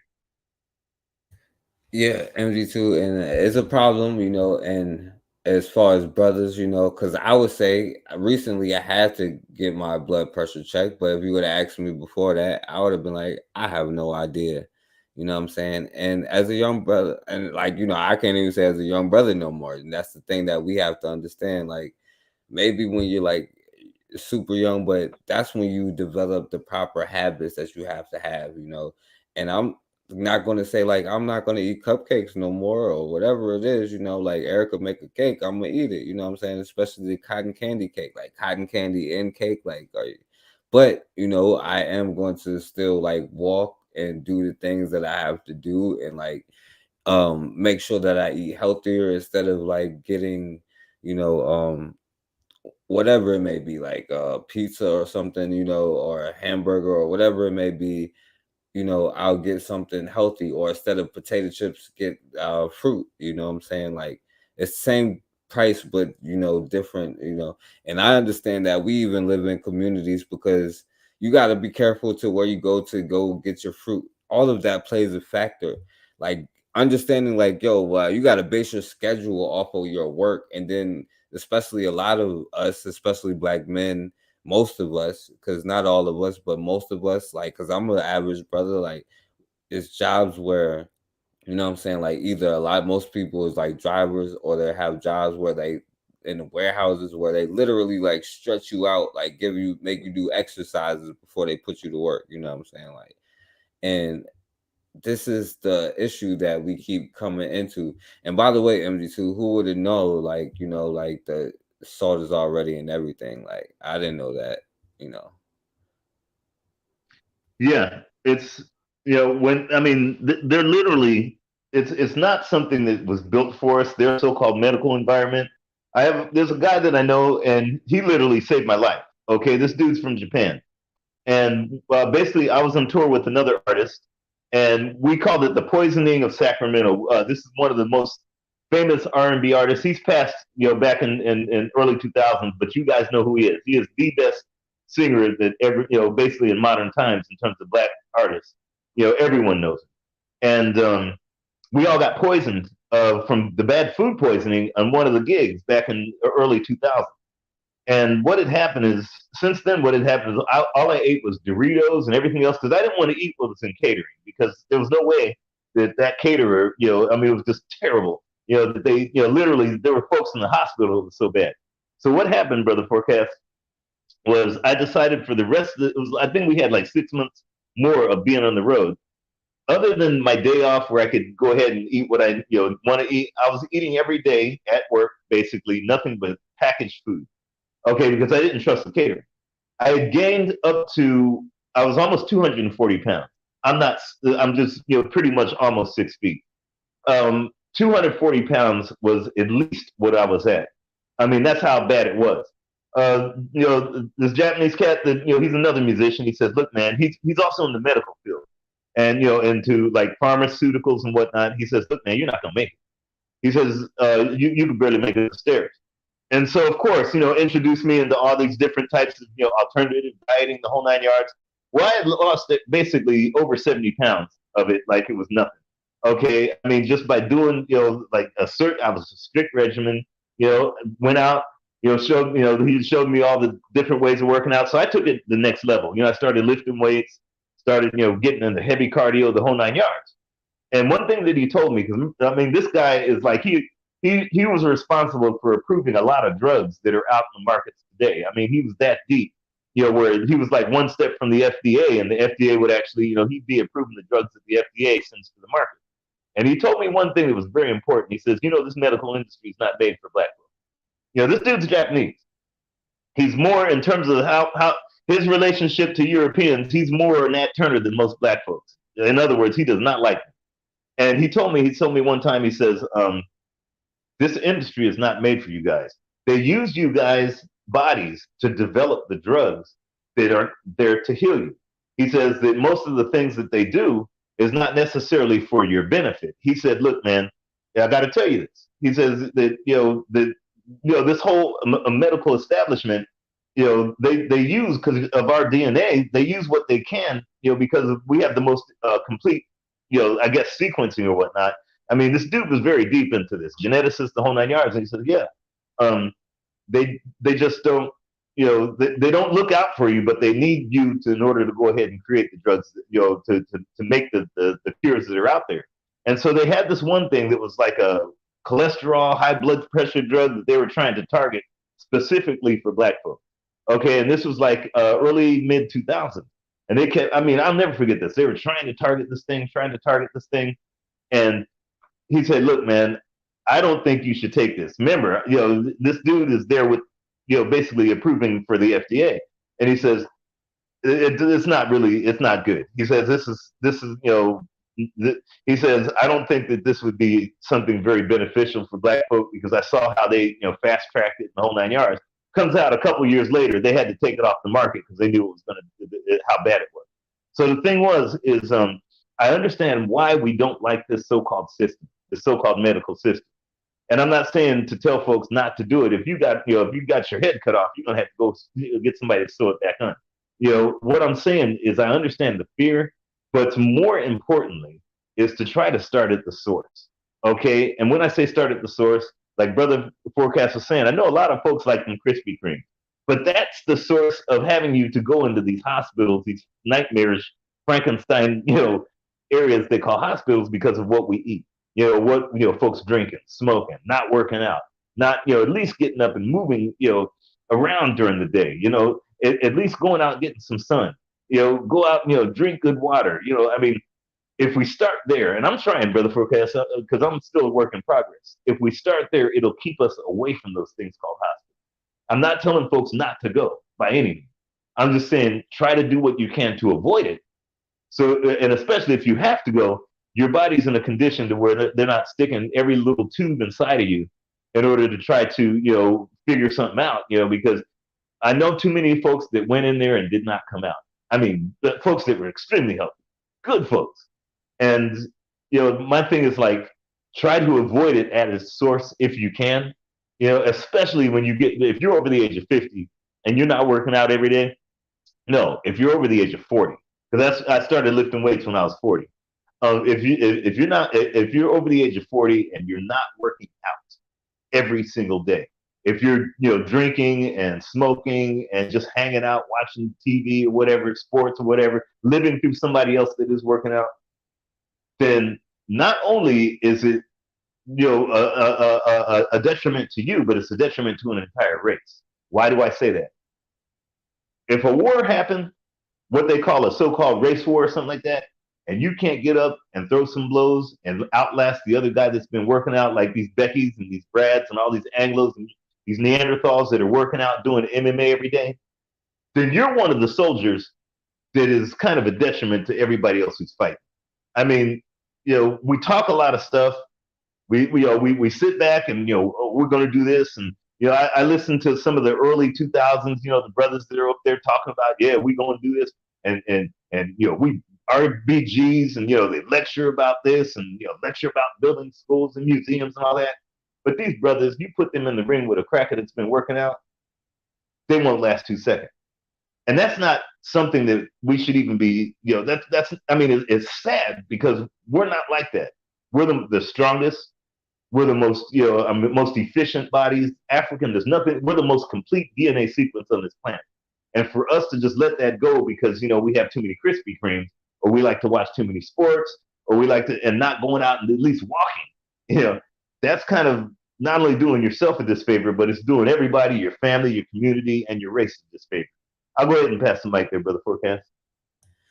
Yeah, and and that's the point, because MD2, and you said eating in your 40s, but habits are established at a young age, because I could tell you right now, in your 30s, it's hard to learn. Try to learn a new language after, like, you can, right? But it's not often done because you ain't established the right patterns or the habits, and that starts at as young as age as possible. And like you said, like, I still have a donut, but you know what, I'm going to like do push-ups and like sit-ups and like go walk and do all the things. You can get a treadmill in your own house if you don't want to go anywhere, because that's for most people who be like, yo, I'm not going to walk. But listen, like, even going back to like what it used to be like, because one thing that I realized that it just hit me, like, like people of my like grandmother generation, they had certain skill sets to where like it's certain everyday things that you could do as far as skills.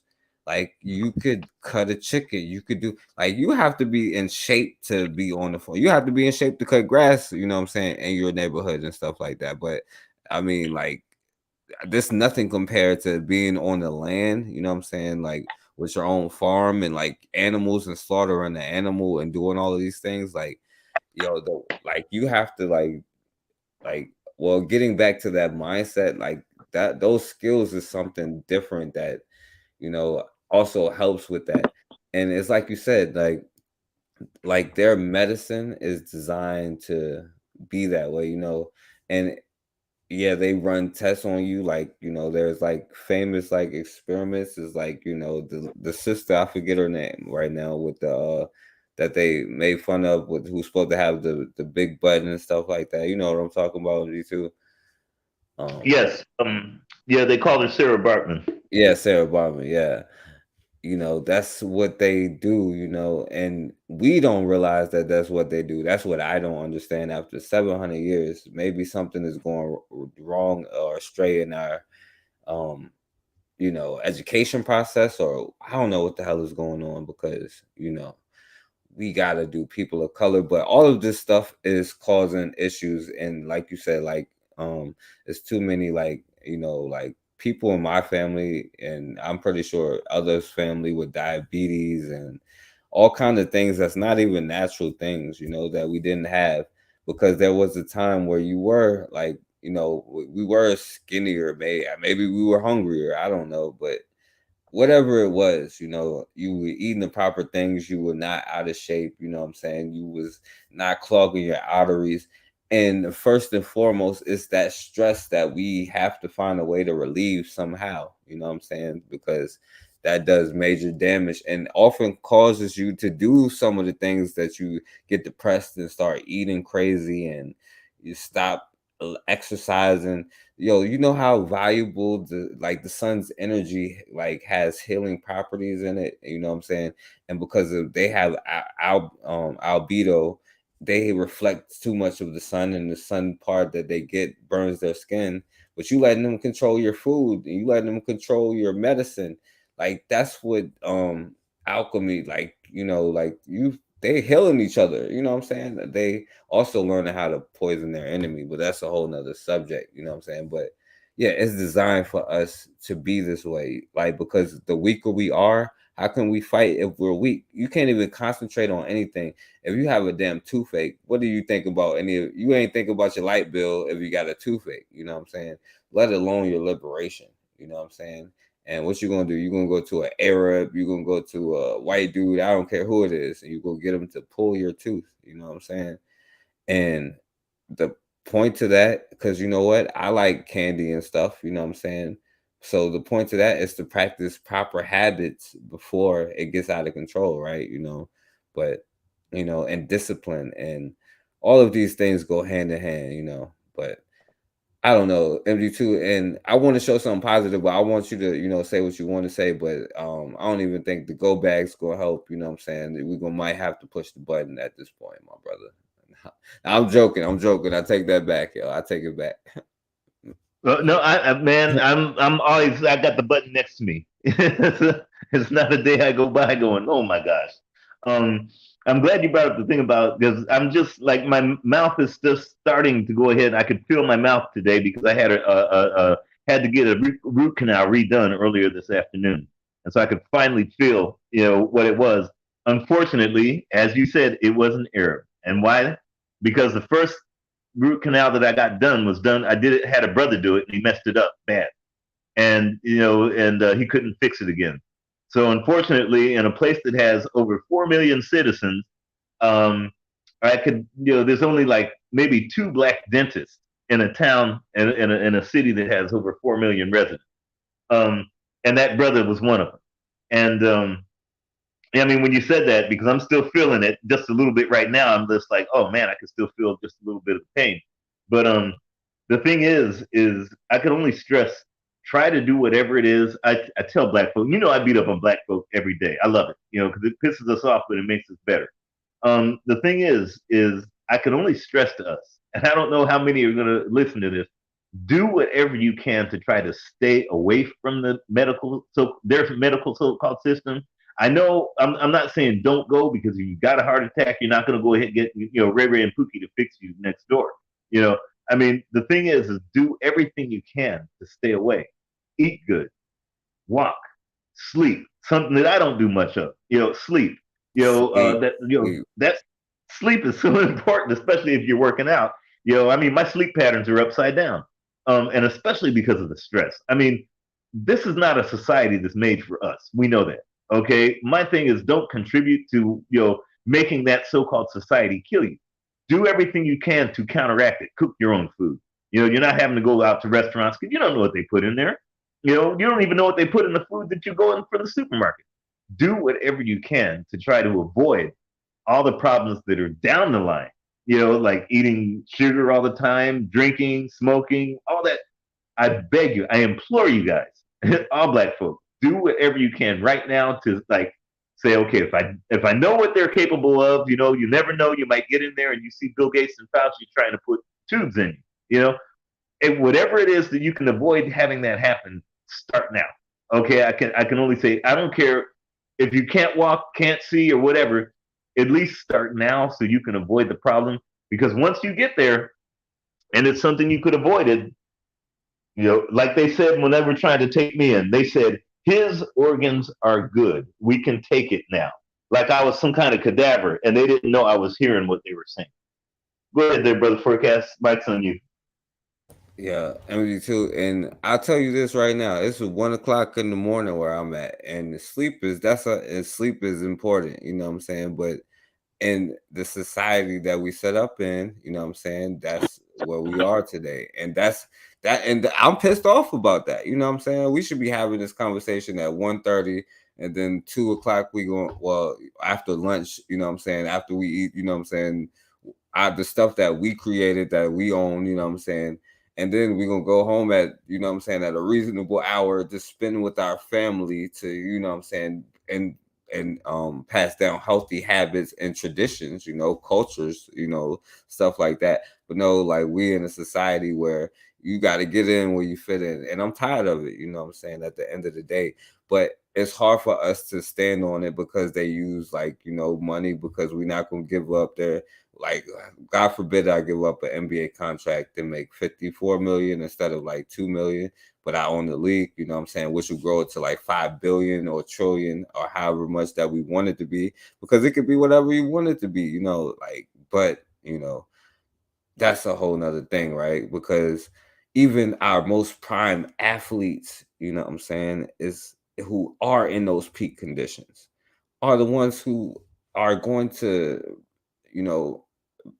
do what they say the most, you know what I'm saying? That they're going to watch their tongue the most. They're going to people of color the most. They're going to draw the fine line, you know what I'm saying? Because that's just what it is. But that same society makes us sick no matter what we do, you know what I'm saying? And those same people have CTE. They lose their money. They don't have the right mental structure, because mental health is a part of all of that, you know what I'm saying? And let me do this, MG2, because I had a unique last words, you know what I'm saying? But I also wanted to show something positive real quick, because you said distrust of their system. Now, I'm not saying whether this is their system or not. This is just to understand that this is an important thing to have, and it will behoove us to do that. And even if it's like who say we are all human race, you know what I'm saying, at least take time to see our vitamin D deficiency or our vitamin D level before you give us a medicine full of vitamin D to put us over within what we're supposed to have, or just for example, or whatever it may be. But Chicago's first black owned, because I showed the brother Mere from Chicago. urgent care is not just surviving. Go. And in that, one more time. Okay. It's thriving as doctors there continue their quest to fill the healthcare void on Chicago's South Side. But it has been challenging. A lot of people may say they have urgent care hours where they may see people who walk in, but they can't provide labs on site. They can't do x-rays. And so we're sort of like a mini ER. Trauma surgeon Dr. Michael McGee, along with emergency room doctors Ruben Rutland. Now, there was an NFL player. I couldn't find him, but he played in the NFL. He opened up a black doctor's office clinic. I can't remember the name, urgent care, something. I don't think it was urgent care because this is it, but it was something. But he used their resources and brought it back to the community. And I showed a football player who at least did that. You know what I'm saying? Now, he wasn't all the way awoken. You know what I'm saying? He didn't realize who he was all the way, but he used his resources to realize, well, black people are suffering in this area, so let me use my resources to do something about it. You know, and whether they do it or not is irrelevant. It's about whether, if you don't trust anybody or believe it, then you do it, and if not, you still gonna have to go to them any damn way, right? So. And Aaron Richardson opened the people who had common injuries that they normally would get checked out. They were having UTI symptoms or cuts. They just decided to ride it out because they thought they would contract the virus just by being here. The doctors had to adjust so they could keep their promise to provide quality health care to Black people, a pledge made even more important with the threat of neighborhood hospitals being closed. To keep the doors open. And they talking about COVID, but I know a lot of Black people that would get hurt but can't go to the hospital or don't for different reasons. You know what I'm saying? Like, but that's that kind of stuff is important. Infections, if you don't know how to treat it, you're gonna get sicker or whatever. So I get nice at learning how to treat it. Adopted rigorous magnified. It hasn't changed what we were trying to treat more patients now. All right, so and I'm gonna play this one real quick because this is Black nonprofit, and this is why I wanted to play it, because y'all support Considra. What Considra is doing, she's trying to do stuff for the youth and using her service for that, and so this is for mental health service for Black men and boys. Mental Health Awareness Month, and today we're spotlighting a Chicago nonprofit, Folkland, founded in 20. Joining us now is the founder and CEO. I saw online your motto is molding boys and healing broken men. That's very powerful. Tell us more about Grow Community and your mission. Yeah, so our goal is to address the stigmas around mental health, but specifically helping our boys and men heal in our communities. And one of our specialties or our niches that we provide male counselors to address the needs of the boys and the men that we serve. This came from me being a counselor in the field and recognized that there was a shortage of males to provide counseling services in the spaces, and just really trying to fill a void in the need. And you talk about trauma-informed treatment. Explain that, and also your focus on mental health and wellness specifically for Black and brown men and boys. Oh, yeah, so when we think about trauma, oftentimes there's behaviors. All right, so we'll stop it there with the Black and brown boys, right? But shouts out to Considra, who's trying to do something for shouts out to my brother Bobby. I'm talking about the importance of our health and getting a handle on it right now. You know what I'm saying? Not tomorrow, right now. You know what I'm saying? Go to sleep. You know what I'm saying? I'm supposed to be asleep, but MD2, you I know you. I'm on the west. You on a different coast. You're on a different time zone. So yeah, we stay up late to unwind for a stressful day. But yeah, I just wanted to show Black people doing something, because Black people, we need to do something. I don't know about these brothers, but we need to do something. I guess he got the Black and brown boys, but I got the young brothers out there. So yeah, MD2, what you wanted to say about that? Because I had an unusual final words, but because I know you wanted to see it, but go ahead. Yeah, I mean, the thing is I always figured this much there, Brother Forecast. I'm always at war. And when I say war, it's not like an emotional, ideological thing. No, I got other folks out there that are going to be competing against Black folk one way or the other. And the thing is, I mean, whether they're Arabs, East Indians, like I said, I had the brother known how to fix a root canal, he told me, he says, hey, I can't do it here. He was my first choice, even though he messed up the tooth. I'm like, hey, man, I want you to do it. He told me I can't do it, so I'm forced to go to one of my competitors in order to go ahead and get something done. So when I say a war, other folks are going to have industry, other folks are going to do something for their race or for whatever they are. My thing is if I don't keep my health together and it takes me out of the game, then somebody else is going to win. And many of us are being brother forecast. I wish you were here, because if you were here and we just walked down the street where I'm at, I mean, it would shock you, just the levels of how bad the health of Africans. I mean, our folks. Oh my God, I could go on forever. I mean, oh my goodness, just the brothers at the park when I go to work out. I mean, they're just hanging out all day, smoking weed, eating, whatever, McDonald's, and then they got the little food shelter around the corner. God knows what they're eating, and just not doing anything.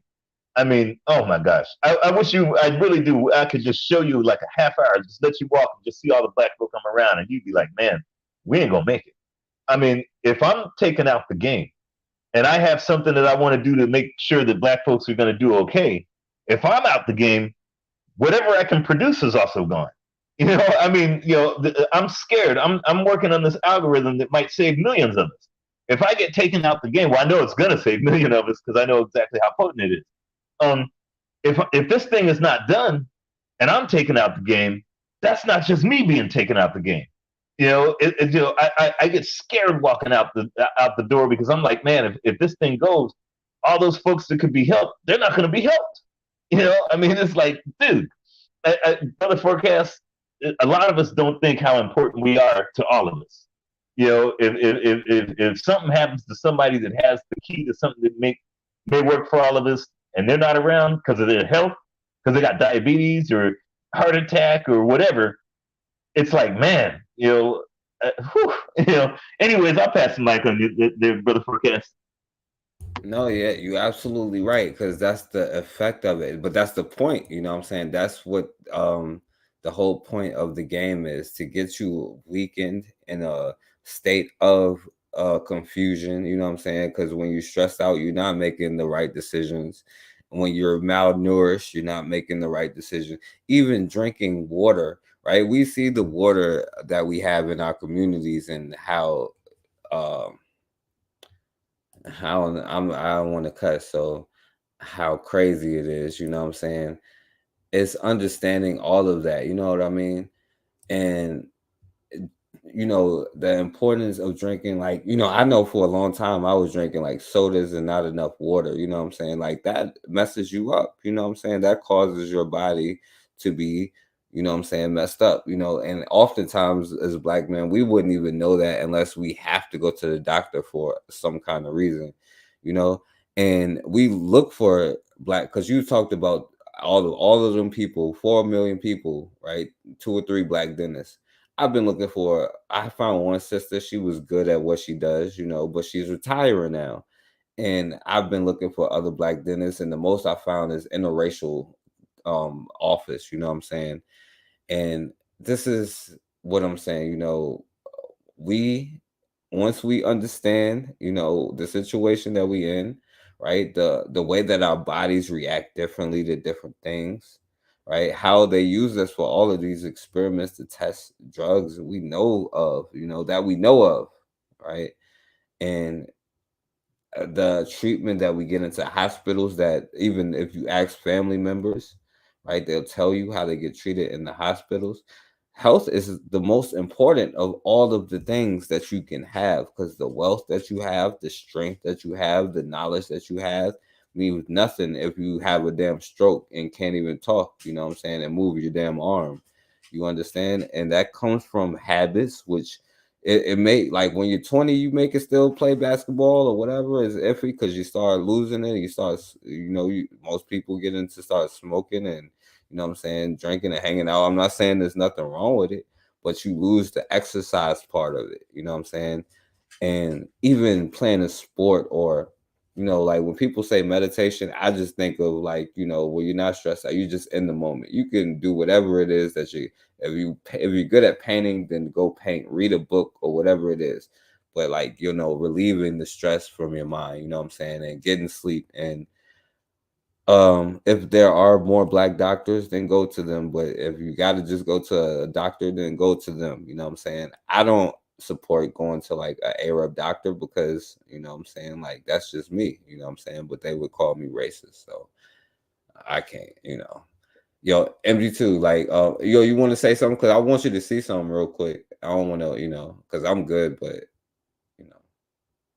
you want to say something though before I show you? Yeah, I want to see it. Well, all right, because they've been talking about. I'm not going to talk about nothing that's been in the news lately, but I do want to show you something, like, because once Black people realize who we are, what we're capable of, you know what I'm saying. But you can learn that from like nature. So it's just me here. I wanted to play this video. You remember Siegfried and Roy when the tiger bit him? Bakari reminded me of this. In any of these illusions, timing is everything. Roy kneels down, Say hello to everyone. puts the microphone in front of the animal's face so that the audience can hear the animal growl. Look at you. That's you right there. He can put the mic in your face so that the audience can laugh at you and say, oh, look at this. Ha, ha, ha. And it's funny, it's a white tiger, right? Because it can't just be the melanated tiger, the mulatto tiger. No, I'm joking. But they got the white tiger. And you could jump in, MD2, because this is an important lesson, right? Because the tiger is sitting here trained on stage. Then Roy stands up, the tiger jumps up, puts his front paws on Roy's shoulders, and gives Roy a kiss. Now that's a lot of y'all. I've seen a lot of Black people doing this. You know what I'm saying? You jump up. You know what I'm saying? Then put the mic in your face, and you jumped up, and as a tiger with your claws that would have ripped him, like just gave him a kiss. When Roy introduced the Manticore, and he does his things, what he did 150,000 times. For some reason, this time, Manticore comes out and he misses his mark on the stage. Now, this one time he missed, well, he said he missed his mark. He missed their mark. Now, there's a lot of disagreement as to what happened next and why. Because how the hell can a tiger have a damn mark anyway? How you going? It's hard enough to get a trained dog. Well, I guess some people can, but come on, like, you gonna get a tiger to hit the mark every time? And there is tape of the incident, but the hotel has steadfastly refused to release it. And I found that part interesting, that they won't even release this tape. I would like to see it. You know what I'm saying? The one thing that is clear is that that night changed Siegfried and Roy forever. What happened was the animal got confused. Manticore got confused. He got confused. He was like, wait a minute, I'm a goddamn tiger. The hell am I doing licking this dude in the face? I could have ate his face off just now. He just smacked me with a goddamn mic. He just made me growl in front of all these crackers laughing, or Peckerwoods, and he was like, I got confused. No, you were confused. He was like, he got off European code. That's confusion, right? That's what they call being confused. He got off European code. He didn't follow their laws, deities, or religion, or rule, or authority. I've been in a situation where a tiger is confused as to what he's being asked. And that night, that particular night, he got confused. He was like, are you asking me not to be a tiger right now? Is this what you're doing? I'm confused as hell. Something was different in Manticore's brain that then said, not tonight. And Roy gave him a tap on the head, which is a secondary command to obey. And the animal reached up with its mouth and took Roy's hand and pushed it away. Now, he still didn't bite him. He just went on the street. He protested. He took a knee right there, right? That's his way of taking the knee. He still ain't bite him.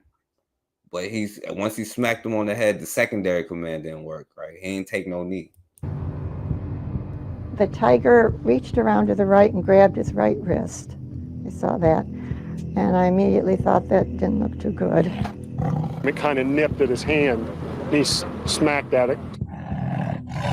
Once the music abruptly stopped, kind of got quiet, at that point, I sensed something was wrong. Roy knew that this was completely off script. This was way out of line. Now the tiger got off script, y'all. So Roy knows what you always do is you distract the tiger. So he took the microphone. So the first thing you do is you distract the tiger, right? You tell him, hey, those FBA. You tell, oh, I'm sorry. This was way out of line. So Roy knows what you always do is you distract the tiger. So he took the microphone with a soft rubber tip and he hit him on the side of the head. Which you could hear because the microphone was on over the PA system. The sound was just so loud. It was pow, pow, pow. At some point, the tiger has to decide. So he's like, let me hit this tiger on the head because it's been working for Negroes for 700 years. If he wants to listen to this person or not. At that point, Roy fell over the right front paw of Montecore on his back. He fell on the stage. He fell on stage. And then, of course, I saw, oh my God, Roy is in trouble. Big trouble. Because while nothing has ever happened before, Montecore is a 400-pound tiger, and he has Roy completely at his mercy. Now, while nothing has happened before, this is a 400-pound tiger, and he has him completely at his mercy. And that's if he ever realized that he was a goddamn tiger, wow. Before, Montecore is a 400-pound tiger, and he has Roy completely at his mercy. Oh, man.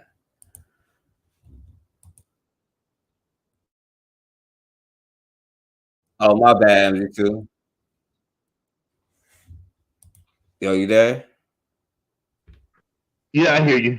Yeah, no worries. Actually, I had to, when you said that Montecore was a little off script. Actually, I think he was unscripted. I think that he was like, hey, wait a minute, I've been locked up by these guys where I could be out in the middle of the Siberian, in the jungle in the Siberia, and I've been locked up by these two brokebacks, these Europeans. They got a chain on me and making me, growl in command and all this. And he's like, the tiger's like, you know what? I'm gonna try something different. I'm gonna go ahead and, I'm gonna improvise this script. So he literally the tiger in the tiger's nature, he was definitely unscripted for what tigers normally do, because I tend to think, because after you remember when Crocodile Hunter got deleted, he got a 404 page by that Stingray, and then Stingray got paid by the Stingray community and stuff like that. They got the Stingray came in through because Homeboy got 404. No different than Siegfried and Roy. They got the 404, and the thing that when that thing happened, I went out to the aquarium to see what if I could start buying stingrays just to honor the stingray. The thing is, I think that tiger was thinking about us. I think he was really thinking about Black folk, Brother Forecast, because that tiger was like, I've been locked up for like 10, 15 years by these, these crazies. And I remember, there's some folks that have been locked up by these crazies for 500 years. And I can't go out like that, man. Let me grab this guy by his arm and, I got 400 pounds on him. Let me see what I can do. Now, if a tiger can do that, Brother Forecast, and he's only been locked up, 10, 15 years? He was enslaved by these folks. I wonder if there's a little bit that we might be able to learn from a tiger as Black folk. I'm not saying that we shouldn't. I'm just saying maybe there's a kind of a subtle hint. Somebody's trying to tell us something. Because last I remember, we might not have 400 pounds on somebody, but we definitely have the numbers. Okay, we definitely have the ambition. We definitely have the angst.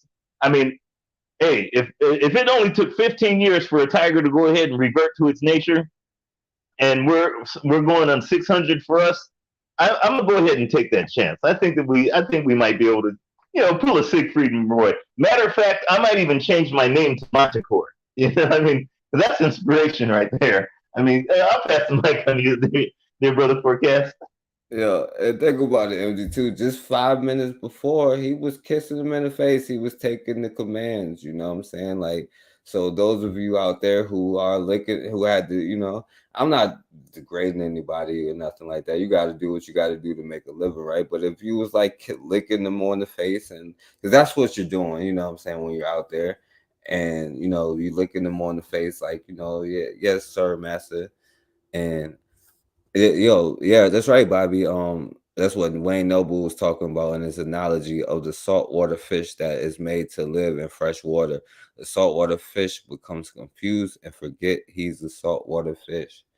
And then he'd be like, yo, no, I'm fresh stream. You know what I'm saying? Yo, I talked about the crocodile and the alligator a long time ago. I love that story that I made because you know what?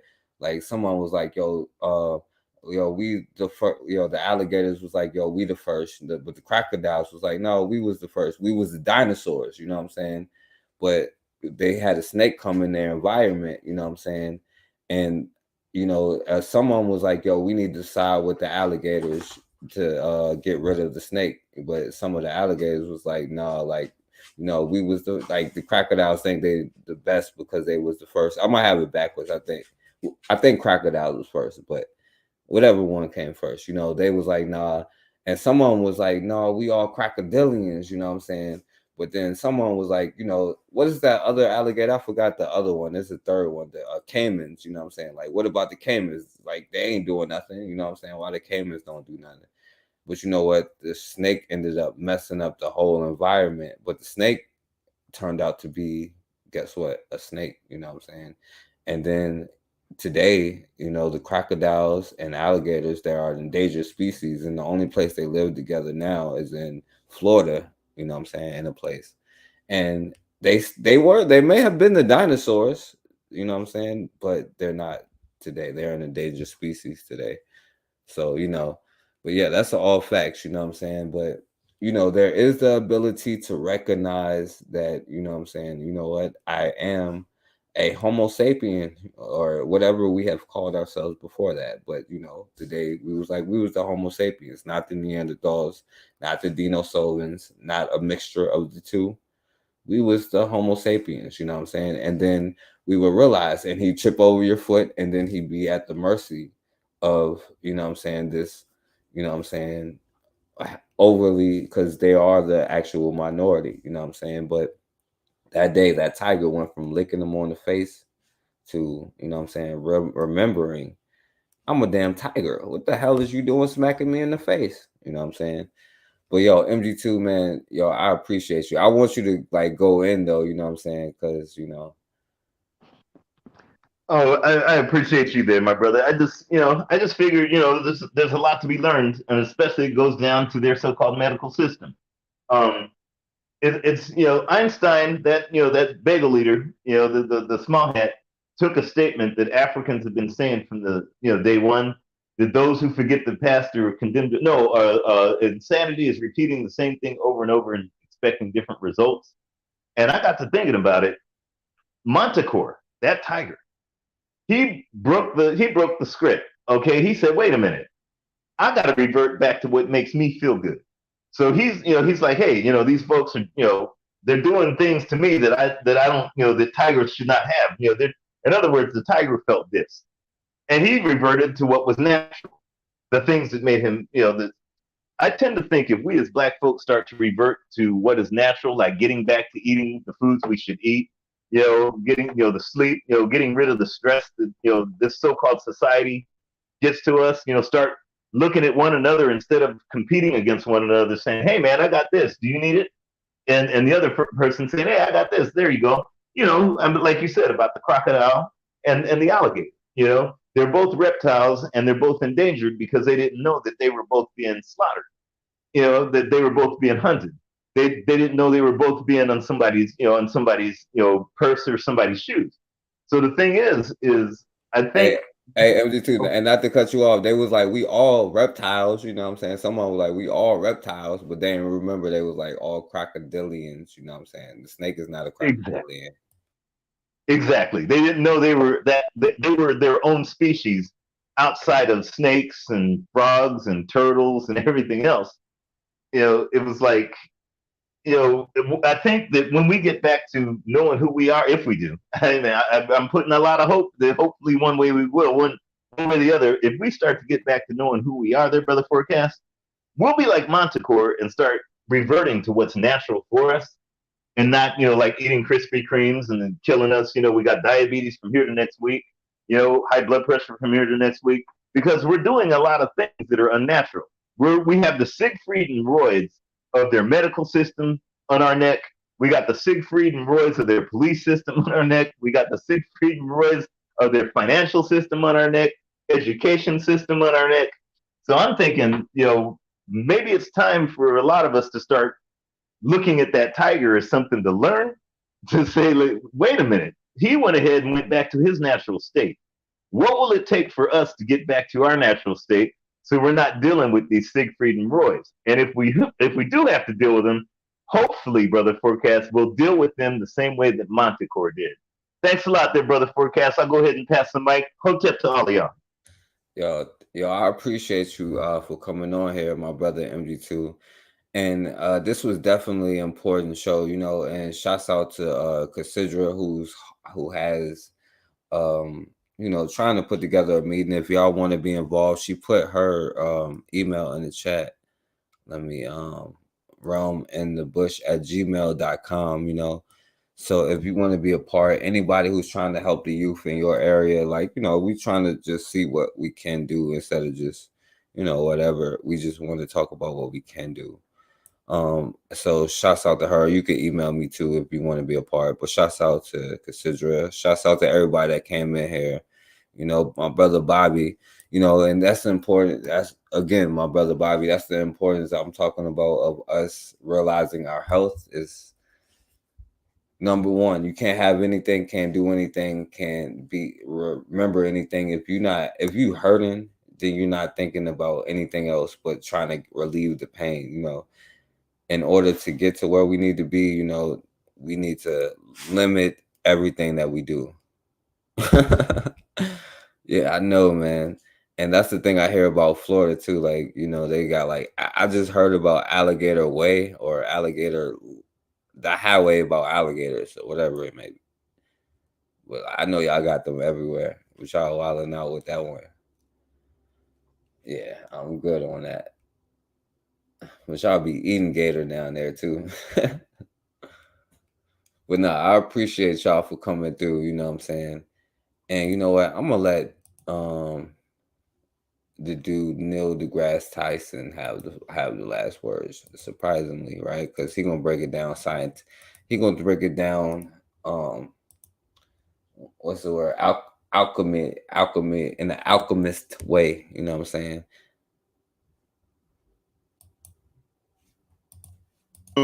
So for example, if you have an albedo of, an albedo can range from 0 to 1. Okay.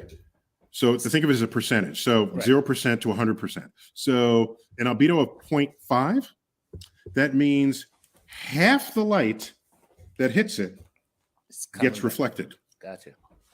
So what happens to the other half? It's absorbed. Absorbed. Yeah. Absorbed. Okay. An albedo of 100% is a mirror. A mirror. Precisely. Cool. So nothing gets absorbed. Okay. And an albedo of 0 means 100% of the light energy gets absorbed and nothing gets reflected back. Wow. Okay. Can that even exist? If you didn't have anthropologists saying, let us divide the world into races, okay? Right. If they really wanted to be sort of scientific about it, they could just have an albedo. You just have an albedo. Right. Because and so, yeah. That's a full spectrum. Right. I mean, that's so much more specific. There's more than information. The arbitrary designations that we give people based on their skin color and their culture. Yeah, right. Because what we do is we say everybody who has this rank, put them in this one bin, and we'll describe them all that way. Exactly. Okay, and that way. But if you thought about albedo from the beginning, you'd realize that the human species fully populates the entire spectrum, the entire range of albedos. Right. Okay, they're very highly reflective white people. They're very highly absorptive black people. Right. Yeah. So not all black people are good. Not all white people are bad. Oh, y'all don't have to always say that, bro. When they absorb it, they get burned, bro. Let's be real. They got to put the suntan lotion on. Dark-skinned people, like Jaimin Hansu, he would the sunlight that if you're very fair-skinned, your reflect hits him, and so this tells you a lot of things. Okay, yeah. So if you're very fair-skinned, you're reflecting most of the sunlight that hits you. Right. Even so, fair-skinned people are susceptible to sunburn. Right. Even though they're reflecting most of the light that hits them. The little bit that gets through is sufficient to do skin damage. Right. If darker colored skin, you're absorbing most of the light that hits you, and you're not getting skin cancer. Right. So the role of melanin is extraordinary in that regard. Yeah, I think that's but you know, yeah, I didn't want to offend his white. I don't know if he got a white wife, but a lot of them do. But anyway, yo, and shouts out to you, Nama X. I appreciate you for coming through. And see, I know y'all got that gator down there too, Bobby.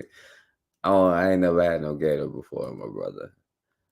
I don't know about that, but shit, I guess they eat y'all, so y'all like, yo, I'm gonna eat them. No, I'm just joking. But listen, you know, this was definitely an important topic. You know what I'm saying? It's important to eat well. You know what I'm saying? Yeah, I thought so. That's why he wanted to say fair. His children is 50. That's why he started with that 50% example. His children absorb the light 50%, but the other half reflects it. But I don't know what happens to your that's all. Never mind. Yeah. Tastes like chicken Bible drip. I don't know, man. Y'all be tripping. I don't know if I'm coming to you, Bakari and Bobby cookout or not, man. I'll try, you know what? I'll try it, you know what I'm saying? I may have to eat crocodile tail. I may have to eat gator tail one day, you know what I'm saying? Who knows?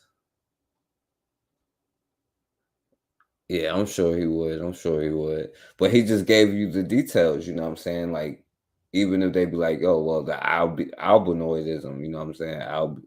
Albedo, you know what I'm saying? They don't absorb it, and the little bit they absorb, it burns the hell out of them. You know what I'm saying? I've never seen anything in the universe that's away from the sun, but that's just me. But anyway, thank all of y'all for coming. Shouts out to you. I think Raw's still in the building. Shouts out to Raw, highly favorite. My brother Bobby, Nama X and Bible Drip. Shouts out to y'all for coming through. Shouts out to my brother MG2 for coming through on the panel and dropping the true information. Shouts out to Miss Vita. Shouts out to Rashid, Oni, everybody else. Definitely shouts out to Consider. Y'all subscribe to her channel. Y'all support what she's trying to do. At least offer help or details or anything like that. So, and again, her email is Realm on the Bush. Mine is in the description. You know what I'm saying? So y'all can check that out. But as always, man, by the way, and go get some sleep, man. Sleep is important. And then go get up and eat some grapes and then go on a walk or something. You know what I'm saying? But as always, man, we have got to start standing for something, or we're going to keep falling for anything.